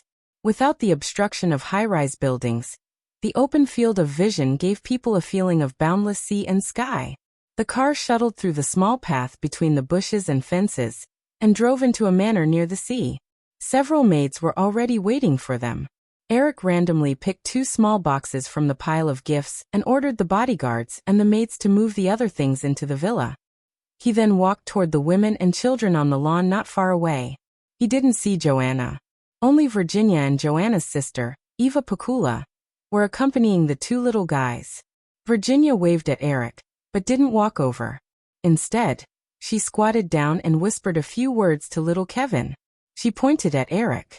Eva seemed to want to say a few words to Hawaii as well. The beautiful blonde little girl had already run toward Eric. Perhaps seeing his sister's action, the little boy who was originally unwilling to move also followed. The 1-year-old little guy could already run slowly. Eric wasn't worried that the 2 babies would fall on the lawn. He squatted down and smiled as he stretched out his hand. Hawaii was the first to run to Eric. She blinked her beautiful big eyes that she inherited from her mother, and stared at Eric for 2 seconds. Then she looked away and pointed at the box next to Eric. Her tone was neither unfamiliar nor joyful. She didn't have any emotions of reunion after a long time. She asked like a normal conversation between acquaintances, "Dad, is this a gift?" Faced with his daughter's somewhat strange reaction, Eric's smile froze. He thought that after not seeing them for so long, he would have to coax them for a while before they could call him Dad. But what was going on now?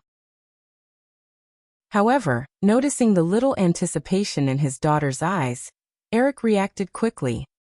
He picked up a small box next to him and stuffed it into his daughter's hand with a smile. "Here, this is yours." Just as he was about to pick up another small box to tease his baby son who was standing not far away, he saw Hawaii's small hand nimbly pull open the beautiful bow outside the gift box. She tore off the wrapping paper and took out a 3rd-order Rubik's Cube that was slightly bigger than her palm. At this time, Virginia and Eva had already walked over with little Kevin. Eric was attracted by his daughter's series of actions. As a father, Eric clearly remembered that when his son was 1.5 years old in his previous life, although he could walk and talk skillfully, he was still in an ignorant state of eating and sleeping most of the time under the care of his mother. Hawaii, however, could effortlessly open a gift box tied with a bow. This was not something a 1.5-year-old girl could do. Seeing the little girl staring at the 3rd-order Rubik's Cube in a daze, Eric smiled. This was in line with the normal reaction of a child. With that thought in mind, Eric said to his daughter in a gentle tone, "Xiaxia, do you know what this is?" "A Rubik's Cube with cartoons drawn on it," Hawaii said without raising her head, giving Eric the feeling that she was not answering at all. Then, the little girl turned the Rubik's Cube in her hand and muttered to herself, "Mickey Mouse, Donald Duck, Winnie the Pooh, Tigger." Listening to his daughter's muttering, Eric raised his head and looked at Virginia and Eva in confusion. The 2 girls just smiled faintly and did not have the slightest intention of explaining to Eric. In front of him, Hawaii, who was muttering to herself, had already begun to turn the Rubik's Cube in her hand.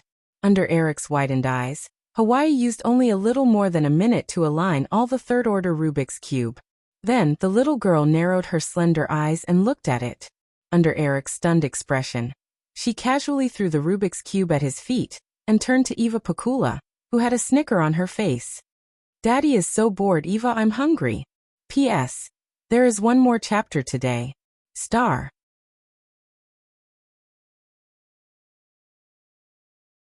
Chapter 661. Although they lived in East Hampton, which was far away from downtown New York, Virginia and Joanna's lives were not as monotonous as those of many housewives. Virginia still maintained her working state as an actress, and often went out to film. Eric did not object to this. Hawaii, Kevin, and Emma were taken care of by Joanna most of the time. After living in East Hampton for a long time, Joanna had also found her own circle, and often brought the little ones to some neighborhood gatherings. In the process of finding a kindergarten for 3-year-old Emma, Joanna also became interested in education. After donating a sum of money with Eric's support, Joanna was now a board member of East Hampton High School. Currently, she was actively planning to build a public library in East Hampton. Although Eric was somewhat incompetent as a father, because of the increasingly convenient means of long-distance communication, he had actually always maintained close contact with his women and children. However, many things were still beyond Eric's expectations. Like now, it was already the afternoon of the next day. In order to spend more time with his women and children, Eric postponed the first public press conference of the Victoria's Secret show on Fifth Avenue in Manhattan in the morning. After the press conference, he only talked about some details with Emily Brighton, Edward Razek, and others on the phone. Katzenberg also called at noon, and the two talked about some things about the upcoming broadcast of Survivor that would be broadcast tonight. Right now it was 4 o'clock in the afternoon. Under the warm early autumn sun, on the spacious lawn of the manor, apart from a large pile of various toys, there was only Eric and the two little ones. Virginia went out shopping with Eva, and Joanna went to the kindergarten to pick up Emma as usual. Perhaps the maids all realized that this was the parent-child time for Eric and the children, so they all disappeared without a trace. Eric hugged little Kevin, who was leaning in his arms and gnawing on the teeth-grinding device with relish, but his eyes were looking at Miss Hawaii Williams, who was lying on the small table not far away and reading a children's book with a focused expression. Half a year, it's only half a year. Eric sighed silently in his heart. It's only been half a year since I last saw her. How did my cute baby girl who loved to listen to bedtime stories turn into a little freak? What was even more hateful was that all the women had kept him in the dark.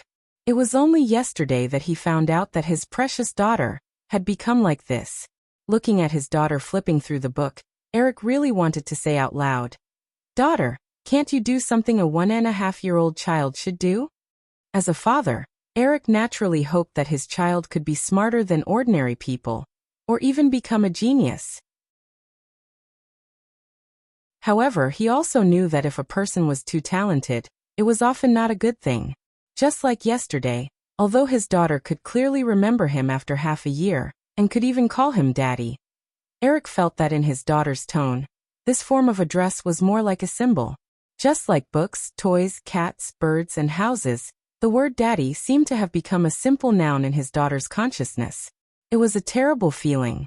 After thinking about it, Eric walked over to his daughter with his son in his arms and squatted down.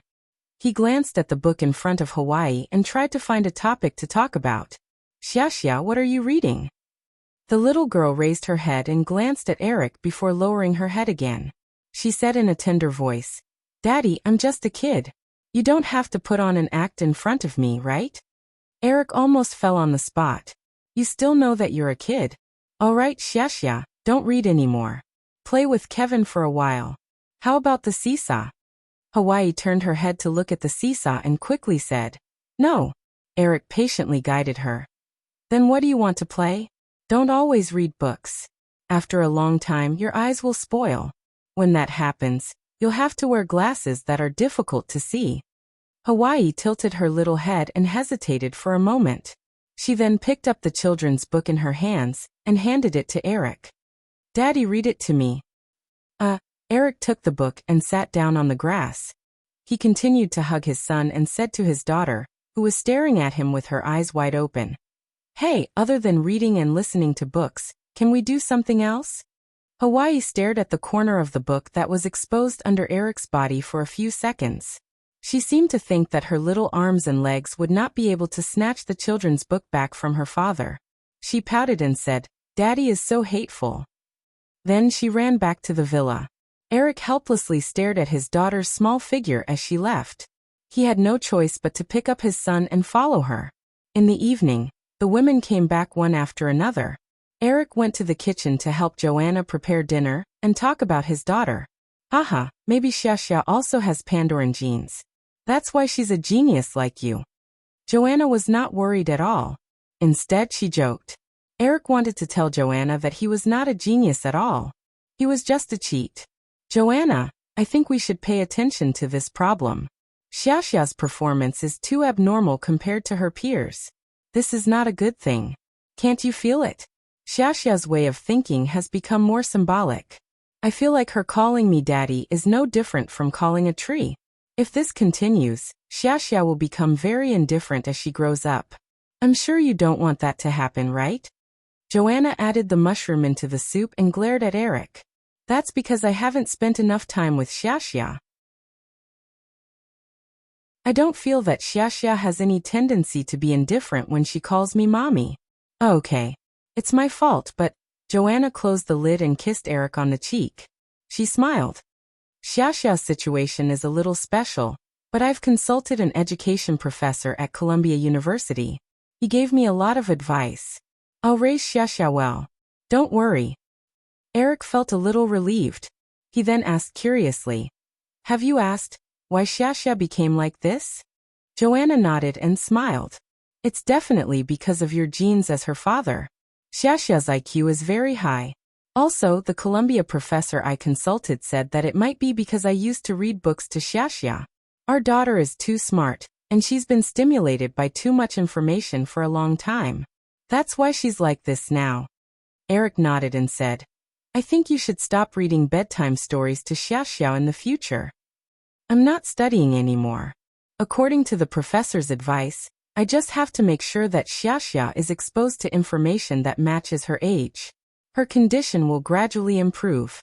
Joanna then asked, are you sure it's okay for you to not attend the Victoria's Secret fashion show today? I heard from Emily that this is your first public press conference. I don't need any fame now. It's actually better for Firefly and Victoria's Secret to leave more exposure to the models. Haha, I don't know about this. But tonight, there's a new show on ABC that you personally selected. I think it's called Survivor. I'm looking forward to it. Eric smiled. You won't be disappointed.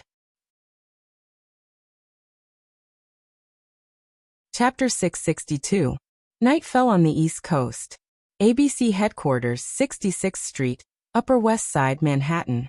As the clock gradually approached 8 o'clock, Katzenberg, Tom Murphy, Robert Iger, and other senior executives of Firefly Group and ABC Television Network gathered in a conference room at ABC's headquarters building. In addition to these heavyweight executives, Eric's former assistant, Alan Fissman, who was directly in charge of the reality show project of Survivor, Mark Burnett, the director of Survivor, Charlie Parsons, and other show creators also appeared in this conference room. The large color TV in the conference room was playing the last few minutes of ABC World News. Everyone had different thoughts and was not in the mood to talk. Their gazes were all focused on the TV screen, waiting for the official broadcast of Survivor at 8 p.m., as well as the viewership ratings that followed. As time passed by, Tom Murphy, who was sitting next to Katzenberg, couldn't help but look at the primetime programs of the major television networks in his hand again. NBC's Seinfeld and Fox The X-Files were both highlighted with bright red stars. Seinfeld would be airing the second episode of the third season tonight. As a sitcom that was second only to Friends, in terms of viewership ratings in recent years, Seinfeld had 21 million viewers last week. Although Fox The X-Files was airing its first episode at the same time as Survivor, the average viewership for the previous season was also 19 million. As a popular sci-fi drama with many die-hard fans, 20 million viewership was definitely not a problem for the premiere of the new season.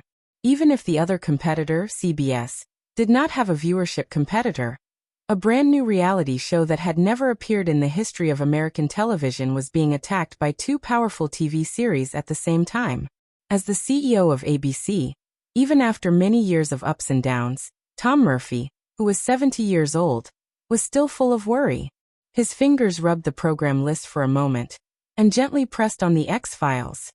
Tom Murphy couldn't help but blame Eric. Why did he only take back Friends and leave The Millionaire and the X-Files to Fox, causing ABC's new show to be attacked by Fox? In the conservative Tom Murphy's heart, the format of Survivor also implied a very big risk. This reality show focused on reality without a script. Although many details were deliberately arranged by the production team, under the temptation of a huge prize of $1 million USD, the 16 contestants did compete without any rehearsal at all. In addition to the relatively regular physical fitness competition arranged by the program team, The contestants were also full of undisguised quarrels and disagreements, cliques, and intrigue. This was simply a display of the ugliness of human nature. Tom Murphy, who had worked in the media industry for most of his life, knew very well that the audience's mind was very difficult to understand. This kind of undisguised display of human nature in Survivor was likely to lead to two very extreme results. One was a show full of suspense and drama that satisfied the audience's voyeuristic desires. But in Tom Murphy's view, although this result would not make the show look too bad, it would not necessarily bring about explosive viewership ratings. The other, more embarrassing result was that this kind of undisguised display of human nature would cause strong disgust from the audience, and even cause the show to be boycotted. ABC World News ended very quickly. After a short commercial break, accompanied by a primitive indigenous percussion music, the camera on the helicopter quickly swept past the beautiful Malaysian island of Tiga. The music was slightly lowered, and the camera panned to a fishing boat. In the somewhat chaotic scene, two teams of people piled all kinds of supplies onto the bamboo rafts, and then collectively swam towards Tiga Island. The host on the fishing boat quickly explained the various game rules of Survivor. After being briefly attracted by the beautiful scenery of the blue sky, white clouds, blue sea, and jungle, Katzenberg, who was in the conference room, could not help but look at the door of the conference room. 10 minutes. It only took 10 minutes for the staff waiting in the office to get the preliminary viewership data from Nielsen Market Research. Although it was only 5 o'clock in the afternoon on the west coast of the United States, the prime time there had not yet arrived. However, after many years of data research and experience, Nielsen Company could not only accurately monitor the viewership ratings to the minute by installing viewership meters in tens of thousands of representative sample households, but also accurately calculate the national viewership ratings of a program by only collecting the viewership data from a portion of the sample households when different time zones could not be synchronized. Compared to the anxiety and anticipation of the people at ABC headquarters, the atmosphere in the villa living room of the manor in East Hampton, Long Island was quite warm. The family had just finished dinner. Eric, Virginia, and Joanna were sitting on the spacious multi-seater sofa with a little guy in their arms. Eva Pakula, who had wanted to squeeze together to join in the fun, but was pulled up by her sister to sit on the single-seater sofa next to her, was holding a bag of potato chips in her hand. From time to time, she would smack her lips and tease Eric's little nephew, who was holding his father's fingers in his arms. Hawaii was sitting obediently on his mother's lap, staring at the TV screen without blinking. It was unusually quiet. Emma, who had been playing too crazily in kindergarten during the day, had already narrowed her eyes in Virginia's arms. The family chatted, and as ABC World News ended, the picturesque Tiga Island in Malaysia soon appeared on the TV screen. Eva, who was casually sitting cross-legged on the sofa, could not help but exclaim, "It's so beautiful. Where is this?" Joanna and Virginia both looked at Eric. Although Eric did not participate in the specific production of Survivor, he still knew the relevant information like the back of his hand. He introduced, "This is Tiga Island in Malaysia, a primeval forest that has never been developed. Of course it's beautiful." Eva immediately looked at Joanna expectantly. "Sister, why don't you bring Xia here for a trip next time?" Eva giggled and added, "And bring me along." Joanna rolled her eyes and ignored her younger sister's words. However, Eric shook his head and said, "This is not a good place to travel. Don't be fooled by its beautiful appearance, it's actually a snake island. There are no less than 10 kinds of deadly poisonous snakes on it. Of course, you can travel to other developed islands, but you can go by yourself. Don't bring your sister and Xia." Eva curled her lips. "I don't have that much money for an overseas trip. Sister doesn't even give me living expenses now. You also won't let me participate in the Victoria's Secret show. Otherwise, I could earn more." Joanna glared at her younger sister. "Eva, shut up." Eva immediately shrank her neck and did not continue. Eric shook his head and explained with a smile, "You've only received some simple modeling training. You can do normal runway and print models, but with your standard, you won't be able to increase your popularity in a top fashion show like this. Instead, you'll be laughed at by the media. Of course, if you're not afraid, I can put you in temporarily. Eva stuck out her tongue and turned her head to look at the TV. She did not mention the Victoria's Secret show again. After Eric finished speaking, he turned his head and whispered into Joanna's ear. Why don't you even give Eva living expenses? Joanna explained softly. I've already given her everything I can. Eva is not a child. She has to earn her own living. Eric nodded and did not say anything else. He realized that Westerners always pursued independence. Although Joanna cared a lot for her younger sister, she obviously did not want to let Eva live in her body. The thick-skinned Eva didn't dwell on the previous question either. Her attention was quickly attracted by the television program. After listening to the background introduction of the 16 contestants from various industries, she immediately pointed to the well-built former Navy SEAL in the first group and said, I think this guy will definitely become the champion. He's a Special Forces soldier after all. He has no problem surviving in the wild. This is a bit unfair to the other members of the team. Eric looked at Joanna and Virginia. Do you think so too? Joanna smiled and did not answer. Virginia said, I think other than the two older contestants, this guy from the SEAL team is the least likely to win. Eva immediately became a little confused. Eric said to Eva, think about the rules that the host mentioned just now. Since you, an outsider, think that this guy is very likely to win, the other team members must have realized this as well. For the $1 million prize, they are very likely to vote this guy out in the tribe. Although Eva was a bit stubborn, she was not stupid. She immediately understood Eric's meaning and said, then it can't be that the weakest one will get the prize, right? Eric reached out and stuffed the teething stick on the coffee table into the mouth of his baby son, who had just finished chewing his left hand and right hand. He said, the weakest one will definitely not get the prize. Just like Vicky said, in order to win in the physical challenge, they will definitely eliminate the weakest one in their group. But at the same time, the weaker ones will also join forces to eliminate the strongest contestants in order to maintain their competitiveness. Of course, things were not necessarily absolute. This show not only showed the struggle between man and nature, but also tested the unpredictable nature of human nature. These people come from all walks of life. They are all different races, beliefs, occupations, and personalities. No one can guess their own thoughts and choices. The highlight of this show is the strong drama and the ubiquitous suspense, and it is very real.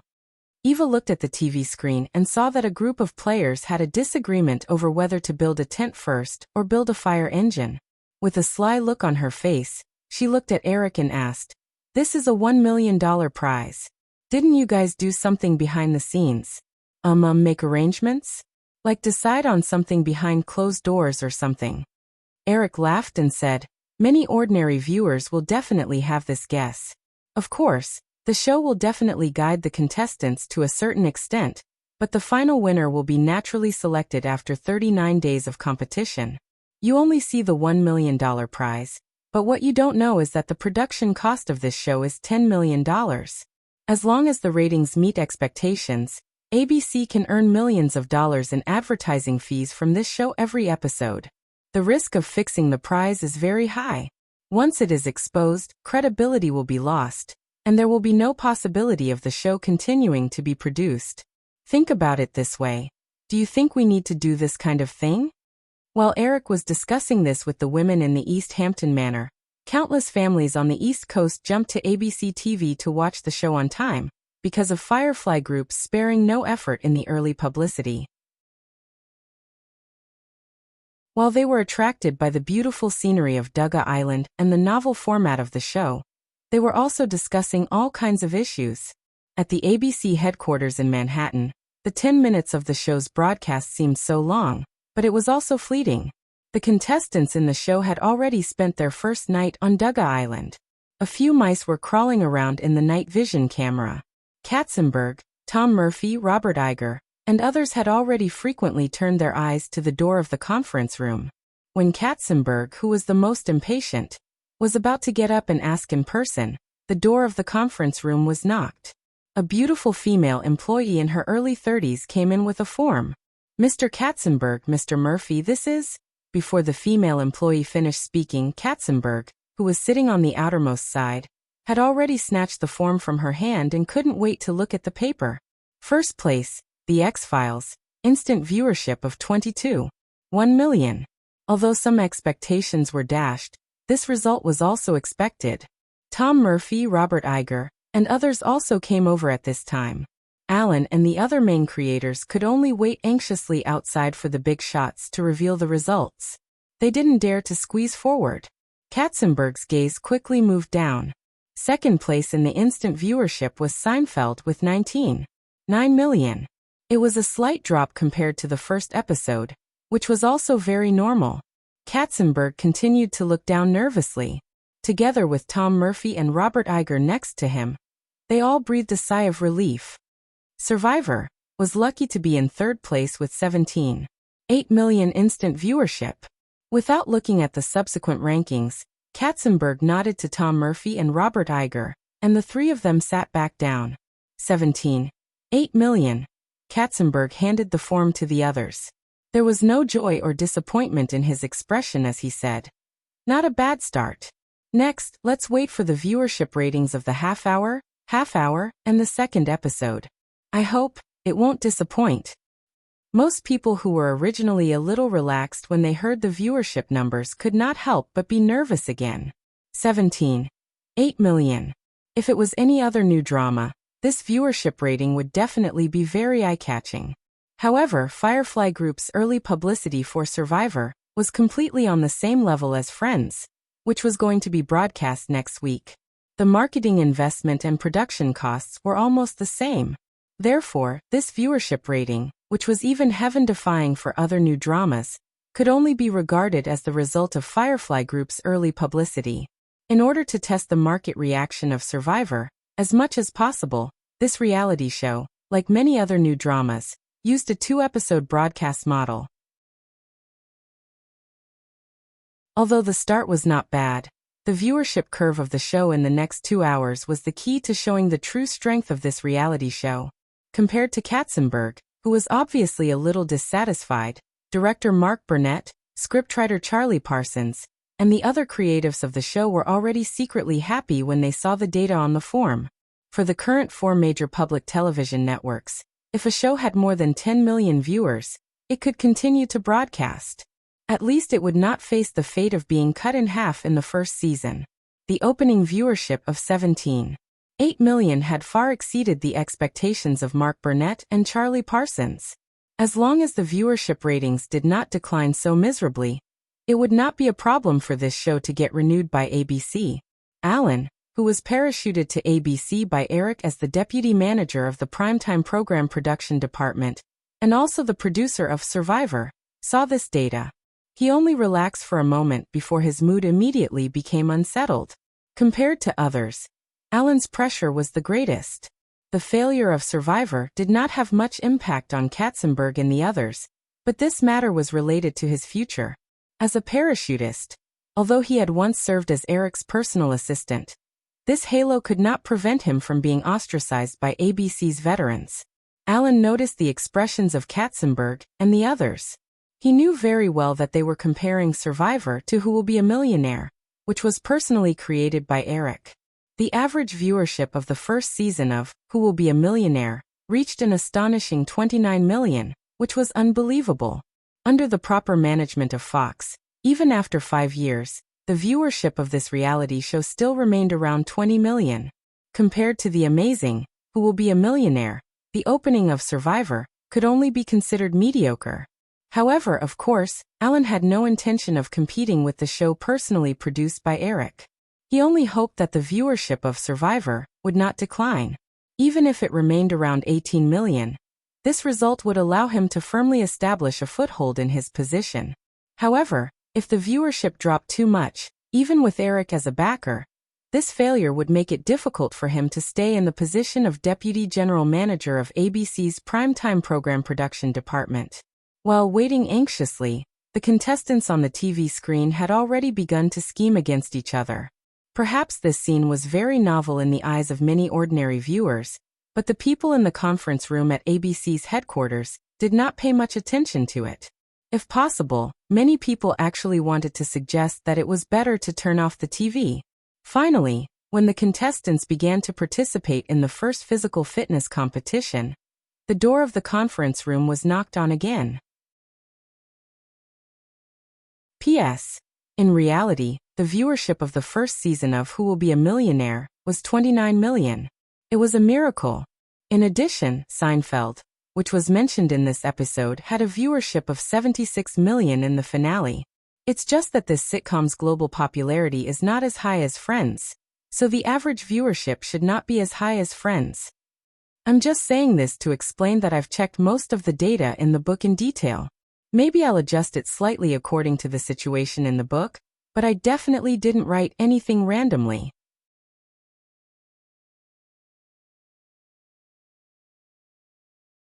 Chapter 663. After someone knocked on the door of the conference room, it was still the female employee who walked in. After the lesson just now, the female employee did not say much nonsense this time. She smiled and handed the results directly to Katzenberg. She said softly, "Mr. Katzenberg, this is the half-hour data." Although he was impatient, this did not mean that Katzenberg did not know the ways of the world. When he noticed the female employee's smiling expression, Katzenberg immediately realized something. He nodded slightly to the female employee and looked at the half-hour viewership data table. The first place was still the X-Files, but the viewership data had slipped from 1 million to 2 million. There was a drop of 900,000 viewers. The viewership data of Seinfeld, which was in second place, rebounded. It rose from 9 million to 26 million, an increase of 700,000. Immediately after, Survivor, which was in third place, made Katzenberg's sharp eyes suddenly light up. 1 million. Compared to the 700,000 increase of Seinfeld, the viewership of Survivor soared by 3 million in half an hour. Tom Murphy and Robert Iger, who were around Katzenberg, smiled at the same time. The viewership numbers actually increased by 3 million, Robert Iger said excitedly. Seinfeld only aired one episode, and NBC took over a brand new sitcom called Perfect Town. This new show that relies on Seinfeld as the lead director will definitely not be able to compete with Survivor. The X-Files also showed a decline in viewership numbers. If that's the case, maybe Survivor has the possibility of hitting 20 million viewers. The viewership data table was quickly circulated around the conference room. When the broadcast data came in, almost no one dared to speak. After all, everyone in the room was thinking of the incredible viewership of Who Will Become a Millionaire a few years ago. Even if everyone knew that comparing it to Who Will Become a Millionaire would only invite ridicule, the 17.8 million viewership data was already not bad. However, no one could guarantee where the viewership curve would go next. But now, with the release of the half-hour viewership data, the atmosphere in the conference room suddenly became lively. A group of executives expressed their opinions. As soon as Robert Iger's voice trailed off, another executive added, "Yes, the highest viewership for the first episode was 20 million. Although it's not as good as Millionaire, a few years ago, it's definitely the highest viewership for a reality show in recent years." Another person said, "After the X-Files ends, there will be one more episode of Survivor. Perhaps this number will be higher. If the viewership ratings can reach 20 million, we must make good use of this gimmick. The publicity department should come up with a new marketing plan. Maybe we can use Survivor as the lead director for the new drama next week." Amidst the chaotic discussions, Alan, who had a joyful smile on his face, raised his fist and bumped fists with the director, scriptwriter, and other creatives of Survivor one by one. The slight increase in viewership meant that Survivor was basically a success. All the worries in the hearts of the creatives had disappeared. Katzenberg, Tom Murphy, and Robert Iger also came over to congratulate them. In the midst of everyone's excitement, the next half an hour seemed unusually short. On the color TV screen in the conference room, the first episode of Survivor had unknowingly ended. After a short commercial break, the opening credits of the second episode began to play. After about 10 minutes of data statistics, the door of the conference room was pushed open again. The eyes of the people who were whispering just now were focused on the female employee who walked in. Suddenly being stared at by more than 10 pairs of eyes, the female employee's face turned slightly red. However, she still waved the latest viewership ratings table in her hand, and also excitedly reported the latest viewership numbers. Survivor's viewership ratings are 26 million. It has surpassed the X-Files viewership ratings by 100,000. It is ranked first. Wow, wow, wow. Although there were a few big shots present, there was still a burst of cheers in the conference room. After whispering a few words to Tom Murphy and Robert Iger, Katzenberg walked over and said to Alan and the others, "Alan, Mark, Charlie, maybe you can start preparing for the next season." Alan nodded. The viewership ratings for the first episode of the show had clearly started to rise, and the number of viewers had exceeded 20 million. The production of the new season was almost a done deal. Standing next to Alan, the screenwriter of Survivor, who was also the creator of the show, Charlie Parsons, was extremely excited. At the same time, he could not help but think of Eric. If Eric had not personally selected Survivor from a pile of ideas, Charlie Parsons would not have known if Survivor would have been able to hit the screen, let alone today's success. Thinking of this, Charlie Parsons could not help but say, "Mr. Katzenberg, I heard that Mr. Williams is currently in New York. Perhaps we should share this good news with him." Hearing Charlie Parsons's words, Katzenberg, Tom Murphy, Robert Iger, and even Alan's expressions became a little strange. Charlie Parsons looked at them in confusion. He thought about it a few times, but did not realize that he had just said anything wrong. Of course, Katzenberg and the others knew very well where Eric was currently. However, they recalled the positive attitude that Eric had shown since he selected Survivor. Katzenberg and the others realized that for the television station, the premiere viewership of a new show reaching 20 million was indeed good news that was worth announcing. However, for Eric, perhaps this was something that was expected. Otherwise, Eric would not have maintained a strong attitude of support for this show from the beginning to the end. Noticing Charlie Parsons' confusion, Katzenberg communicated with Tom Murphy and Robert Iger with his eyes before replying, "Now maybe, it's not convenient to disturb Eric. After the complete data of the 2 episodes are released, I'll give him a call." Katzenberg and the others thought that Eric, who had already created the ratings miracle of Millionaire, would not care too much about the premiere data of Survivor, so they did not intend to disturb Eric from spending time with his woman and child. Charlie Parsons, who did not know the inside story at all, thought of the various rumors about Eric. He thought that Eric was now in some gentle village, which was why the big shots in front of him had such strange expressions. Although he was envious of Eric's luck with women, Charlie Parsons quickly pretended to understand and smiled at everyone. Charlie tactfully didn't mention this topic again. Compared to the mediocre first episode, the second episode of Survivor brought out the hardcore food competition that many fans of the show in his previous life.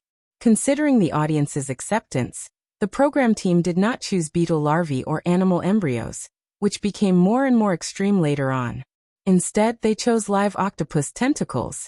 This was a very popular delicacy in East Asia. After the host introduced it, although the wriggling octopus tentacles on the plate made people a little scared, the people in the conference room did not feel much nausea. Instead, they watched the various embarrassing moments of the contestants in the show with relish or schadenfreude. Of course, although they put down all kinds of concerns and began to enjoy this reality show, everyone's attention did not leave the ratings data. When the female staff member came in at the half-past hour of the second episode to announce that the ratings of Survivor had reached 22 million, even Tom Murphy, who had always been conservative and reserved, could not help but shout to the assistant next to him, "Open the champagne." In the end, the highest ratings of Survivor that night were fixed at 23.6 million, which surprised the staff in charge of ratings statistics at Nielsen. After the broadcast ended, Katzenberg straightforwardly paid out of his own pocket and invited all the staff on duty in the ABC building to party all night in the headquarters cafeteria. The next day, Nielsen released more detailed ratings data for Tuesday. The premiere of Survivor topped the charts with a highest rating of 23.75 million and an average rating of 21.12 million. It surpassed the second place, The X-Files, which had a highest rating of 22.1 million and an average rating of 20.96 million. It became the one-day ratings champion.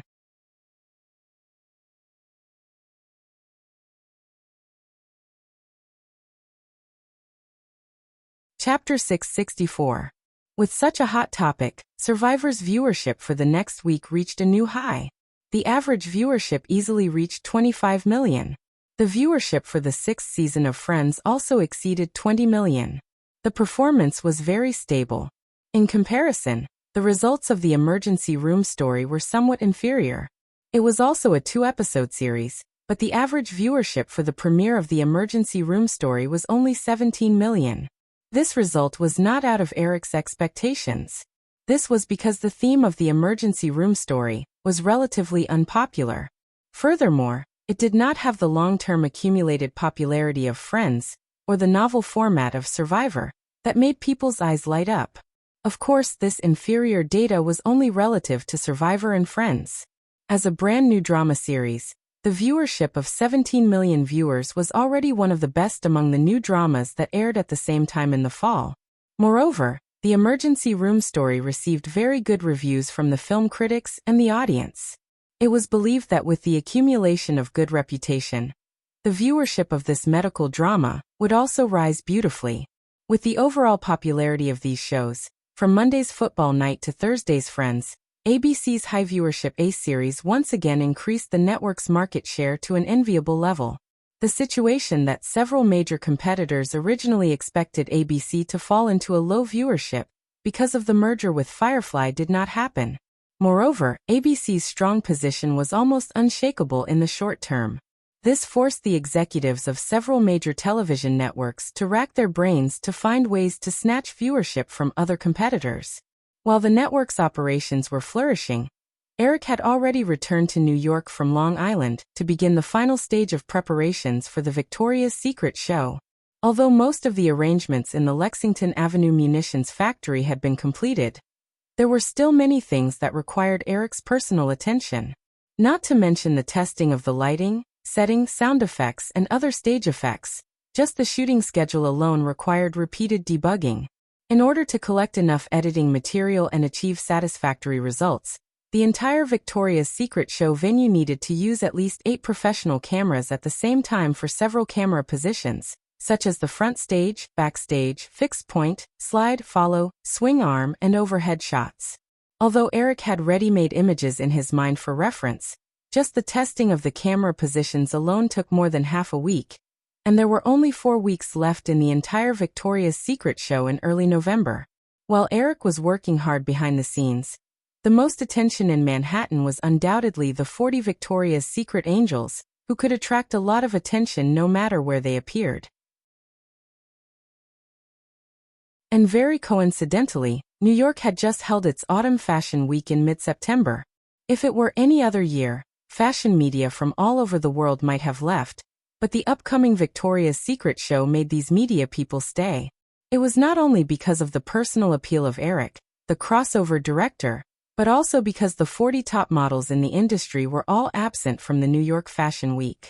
Not only did this year's Fashion Week pale in comparison, but it also made the media more curious about what kind of show Eric, an outsider, would make. Because of strict confidentiality measures, these media reporters who stayed in New York could not get too much inside information. So in the process of waiting, they had to spend a lot of energy on the angel supermodels who often appeared all over Manhattan. During this time, even if the angels occasionally appeared on the street in private, they would attract a lot of reporters. In the few public appearances, the swarms of reporters could even cause traffic jams on the streets. Although the preparation for the Victoria's Secret show took a few months, and they even missed the New York Fashion Week, which was very important for professional models, with the media resources of Firefly Group and Yahoo, the 40 Victoria's Secret Angels were far more popular than most models in the industry. On the fashion section of Yahoo, detailed information and biographies of all 40 Victoria's Secret Angels had been published in a special section for the Victoria's Secret show. In the past few months, it had accumulated a lot of clicks. Some of the sharper modeling agencies in the industry noticed this and set up special company websites, trying to promote their models in the same way. However, this kind of clumsy imitation did not have much effect. After all, compared to the huge traffic of Yahoo, the clicks of these hastily established company websites were completely negligible and could not achieve the publicity effect of Yahoo. Although more intensive publicity would be done after the Victoria's Secret show, before that, some of the Victoria's Secret angels were a little smug because of the sudden surge of fame. Once people were smug, they were no longer so down-to-earth and often liked to do things that were out of line. The munitions factory on Risington Avenue in Manhattan was an old building with dark brown brick walls. From the word munitions factory, one could tell what the building used to be.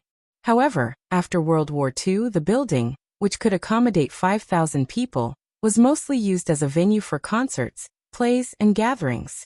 Inside the Arsenal factory, which had been tightly sealed, Eric and his old partner, Nick Frank, who was the director of photography for the Victoria's Secret show, were adjusting the camera on the slide track next to the runway. Emily, who was dressed in a professional suit, hurried in with her assistant. Her face was slightly tense, and she was holding a magazine in her hand. Hearing the sound of high heels behind him, Eric turned his head to take a look. Then he focused his attention on the camera stand again. He casually joked with Emily. "Who provoked you? Don't tell me you're worried that Chris will dump you after staying in Finland for too long?" After the GSM system became popular, Nokia, which was the first to introduce mobile phone products in this communication system, entered a period of rapid growth. The various problems in the company's rapid expansion caused Chris to fly to Europe frequently. Recently, Chris also went to Nokia's headquarters in Finland. Emily ignored Eric's joke. She handed the magazine in her hand to Eric and said, "Look at it yourself." Eric waved his right hand. "I have engine oil on my hand. Just tell me." Emily had no choice but to pick up the magazine. She opened the cover and gestured to Eric. "Here." Eric glanced at it. It was a magazine called Vogue New York. On the cover was a street photo of a girl wearing a leather jacket and jeans uniform from the Victoria's Secret fashion show. After some identification, Eric smiled and said, "Heidi Klum. She looks pretty in the street photo. Why?"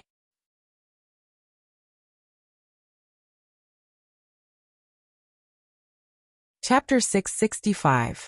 Eric didn't forbid the Victoria's Secret angels from contacting the media in private to promote themselves, so it wasn't strange to see Heidi Klum's street photos appear on the cover of the magazine. However, when Emily flipped open the magazine and displayed an exclusive interview in front of him, Eric frowned slightly when he saw the title of Victoria's Secret show revealed. Eric took a tissue from the staff beside him and wiped his greasy hands before taking the Vogue New York magazine. Although he didn't forbid the Victoria's Secret angels from contacting the media in private to promote themselves, from the beginning, Eric had repeatedly emphasized that they absolutely couldn't reveal any details of the Victoria's Secret show. He even wrote these terms in the contract. Strict confidentiality measures could allow the media to maintain a strong focus on the Victoria's Secret show, thus achieving the best publicity effect. However, in this exclusive interview, Heidi Klum vaguely revealed the background music that Eric had personally produced and the unique wing design of the Victoria's Secret angels, as well as other details that had never been publicly disclosed by the program team. Although some of the words were rather obscure, as long as one had a normal IQ, they would be able to guess. After reading the interview, Eric frowned even more. He shook his head and sighed. "These girls are really troublesome."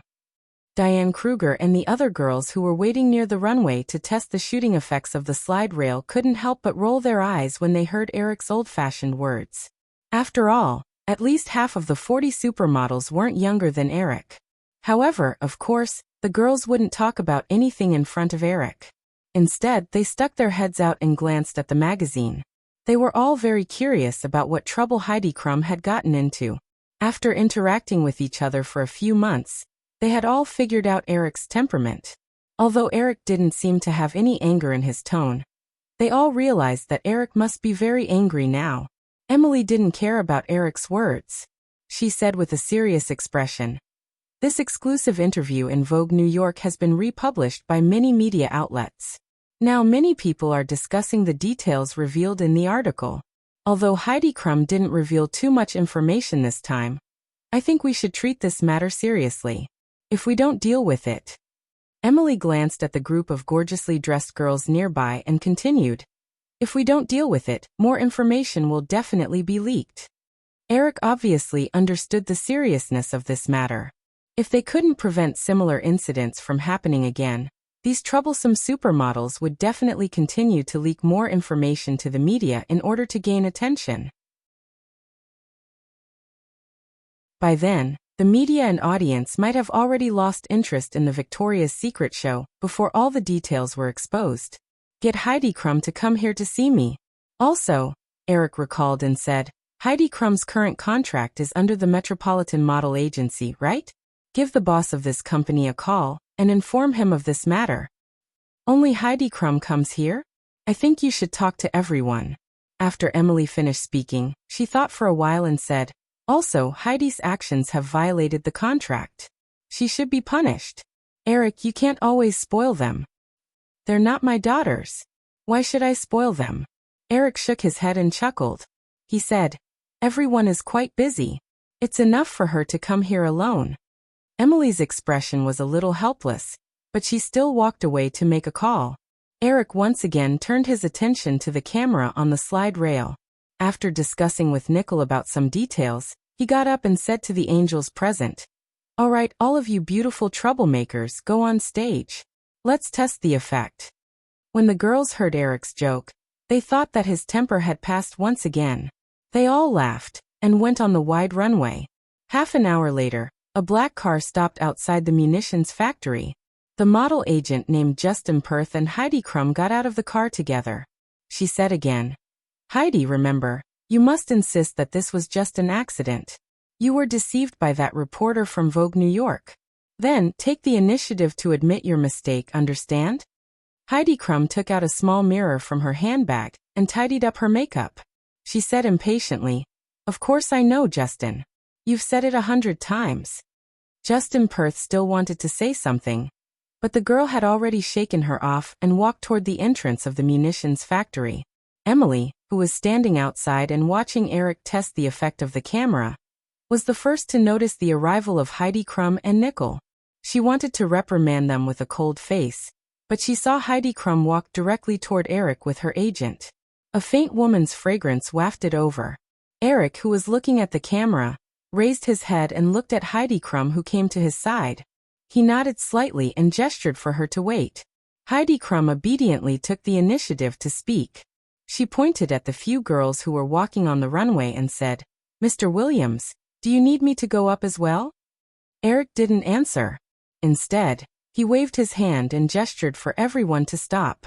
He said to Nickel, who was beside him, the effect is pretty good. Set up the spare slide rail according to the parameters this time. After explaining this matter, he instructed everyone to rest. Eric brought Heidi Klum and Nickel to the resting area. Emily, who was a little worried, also came over. The others who already knew what happened tactfully stayed elsewhere.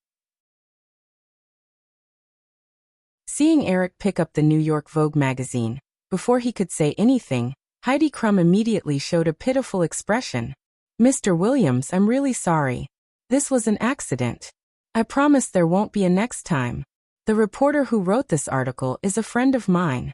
She treated me to a meal that day, and I just casually chatted with her about the Victoria's Secret show. I didn't expect her to publish these things. I've already cut ties with her. Justin can testify. Justin Perth, who was beside her, quickly nodded. At this moment, Heidi Klum, who was only 21 years old and still a little immature, had already displayed the excellent eloquence of a talk show host.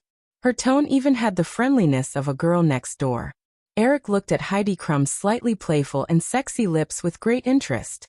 He simply put down the magazine that he had picked up. After Heidi Klum finished blabbering, she noticed Eric looking at her lips. She took the initiative to curl her lips, revealing a beautiful arc. After a moment, Eric said casually, actually, I originally wanted to get Thomas to fire you. Heidi, it's written very clearly in the contract, and I've reminded you more than once to never reveal any details of the Victoria's Secret show to the media. But you still crossed the line. Thomas Sommer was the CEO of the Metropolitan Model Agency. Eric's first sentence made Heidi Klum and Justin Perth's expressions change. Even Emily showed a different expression. She originally thought that Eric would just criticize her a little and be done with it. She didn't expect him to. Wait, there seems to be a originally. What about now? When Emily realized something, Heidi Klum, who was originally shocked, also realized the meaning of Eric's words. She stammered, then. Eric didn't keep her in suspense. He said, "But you're a model with a lot of potential. It's a pity to leave the industry, so I don't plan to do that." Heidi Klum relaxed and squeezed the Prada handbag in her hand. She looked at Eric with tears in her eyes. She knew that Eric definitely wasn't done speaking. "However, it's definitely not suitable for you to participate in the Victoria's Secret fashion show this time. If you do something wrong, you can just change it. But if you do something wrong, you have to accept the punishment." When Heidi Klum heard Eric's words, she suddenly felt like her life had been sucked out. She had just started her modeling career 2 years ago. Now her career was rapidly rising. If she lost this once-in-a-lifetime opportunity, she couldn't imagine where her career would go in the future. Thinking of this, Heidi Klum's pitiful expression was no longer fake. She took 2 steps forward and grabbed Eric's arm. She begged, "Mr. Williams, please give me another chance. I'm really sorry. I promise there won't be a next time. You can punish me however you want. Just don't let me leave here, please."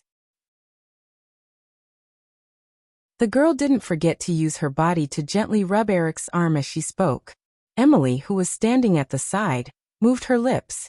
She wanted to say something, but she didn't. As the boss of a fashion company, Emily had a lot of contact with the modeling circle. She knew very well that these beautiful babes weren't easy to deal with. This solution was actually the best. With this lesson, she believed that the other Victoria's Secret angels wouldn't do anything out of line again. As for Heidi Klum's replacement, the modeling circle was so big that it wouldn't be difficult to find 1 or 2 replacements. "Don't be like this, Heidi. I'm not done yet." Eric stretched out his arm and pressed Heidi Klum onto a chair. The girl thought that Eric's attitude had softened. She obediently followed Eric's force and sat down on the chair. There was a hint of charm in her pitiful expression. She looked at him expectantly. Eric picked up the magazine and casually flipped through it. He said, "You said in the article that you want to travel, right?" Heidi Klum nodded. She didn't understand what Eric meant. "Then you should go out for a walk. It's already autumn in the Northern Hemisphere. Go to New Zealand. It's spring there." Eric thought for a while and added, "Come back at Christmas." The last glimmer of hope in Heidi Klum's heart was shattered. There was only one last thought in her mind. What kind of place is New Zealand? After Eric finished speaking, he looked at her manager, Justin Perth, who was standing beside Heidi Klum. He said, "You should come along too." After leaving the munitions factory in disappointment, Heidi Klum stood beside the busy Lexington Avenue. She pursed her thin lips tightly and glared at a passerby who glanced at her. After a while, Justin Perth finished his call and walked over. His expression was also dejected. "I've already talked to Mr. Zomer about this. Mr. Zomer got someone to book a flight tonight to New Zealand." In the original space-time, New Zealand only became a popular tourist destination in Middle-earth after the release of the Lord of the Rings series. But now to most people, New Zealand, which was located in the southern hemisphere, was no different from a remote village. Heidi Klum kicked the lamppost beside her with all her might. She raised her chin and said, "I'm not going to a godforsaken place like New Zealand. What is this? Exile? Who does Eric Williams think he is? King of Prussia? Since he has already fired me, why should I listen to him? Justin, didn't Dior want me to endorse a perfume last month? Let's go to France now." Justin Perth was a little helpless towards this spoiled girl who didn't understand the situation at all. He said, "Heidi, Dior wanted you to endorse it when you still had the Victoria's Secret Angel contract. Now that you've been fired, this endorsement is naturally gone." Heidi Klum opened her mouth and said in a hateful tone, "So what if it's gone? Can't I find a job?" Justin Perth didn't directly answer this question. He spread his hands and said, Before this interview, I reminded you that it's best not to talk about the inside story of the Victoria's Secret fashion show. But you didn't listen to me. Heidi Klum was immediately unwilling. Are you criticizing me? But you also tacitly agreed. Don't think that I can't tell. In the end, you're the one who makes the decision. Justin Perth suddenly became impatient. So, if you don't want to go to New Zealand, then forget it. I'm going back to the apartment to pack my things. Heidi Klum's eyes widened. What? You're going by yourself? If I don't go, Mr. Zomer will fire me.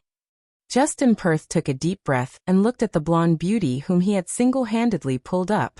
He patiently explained.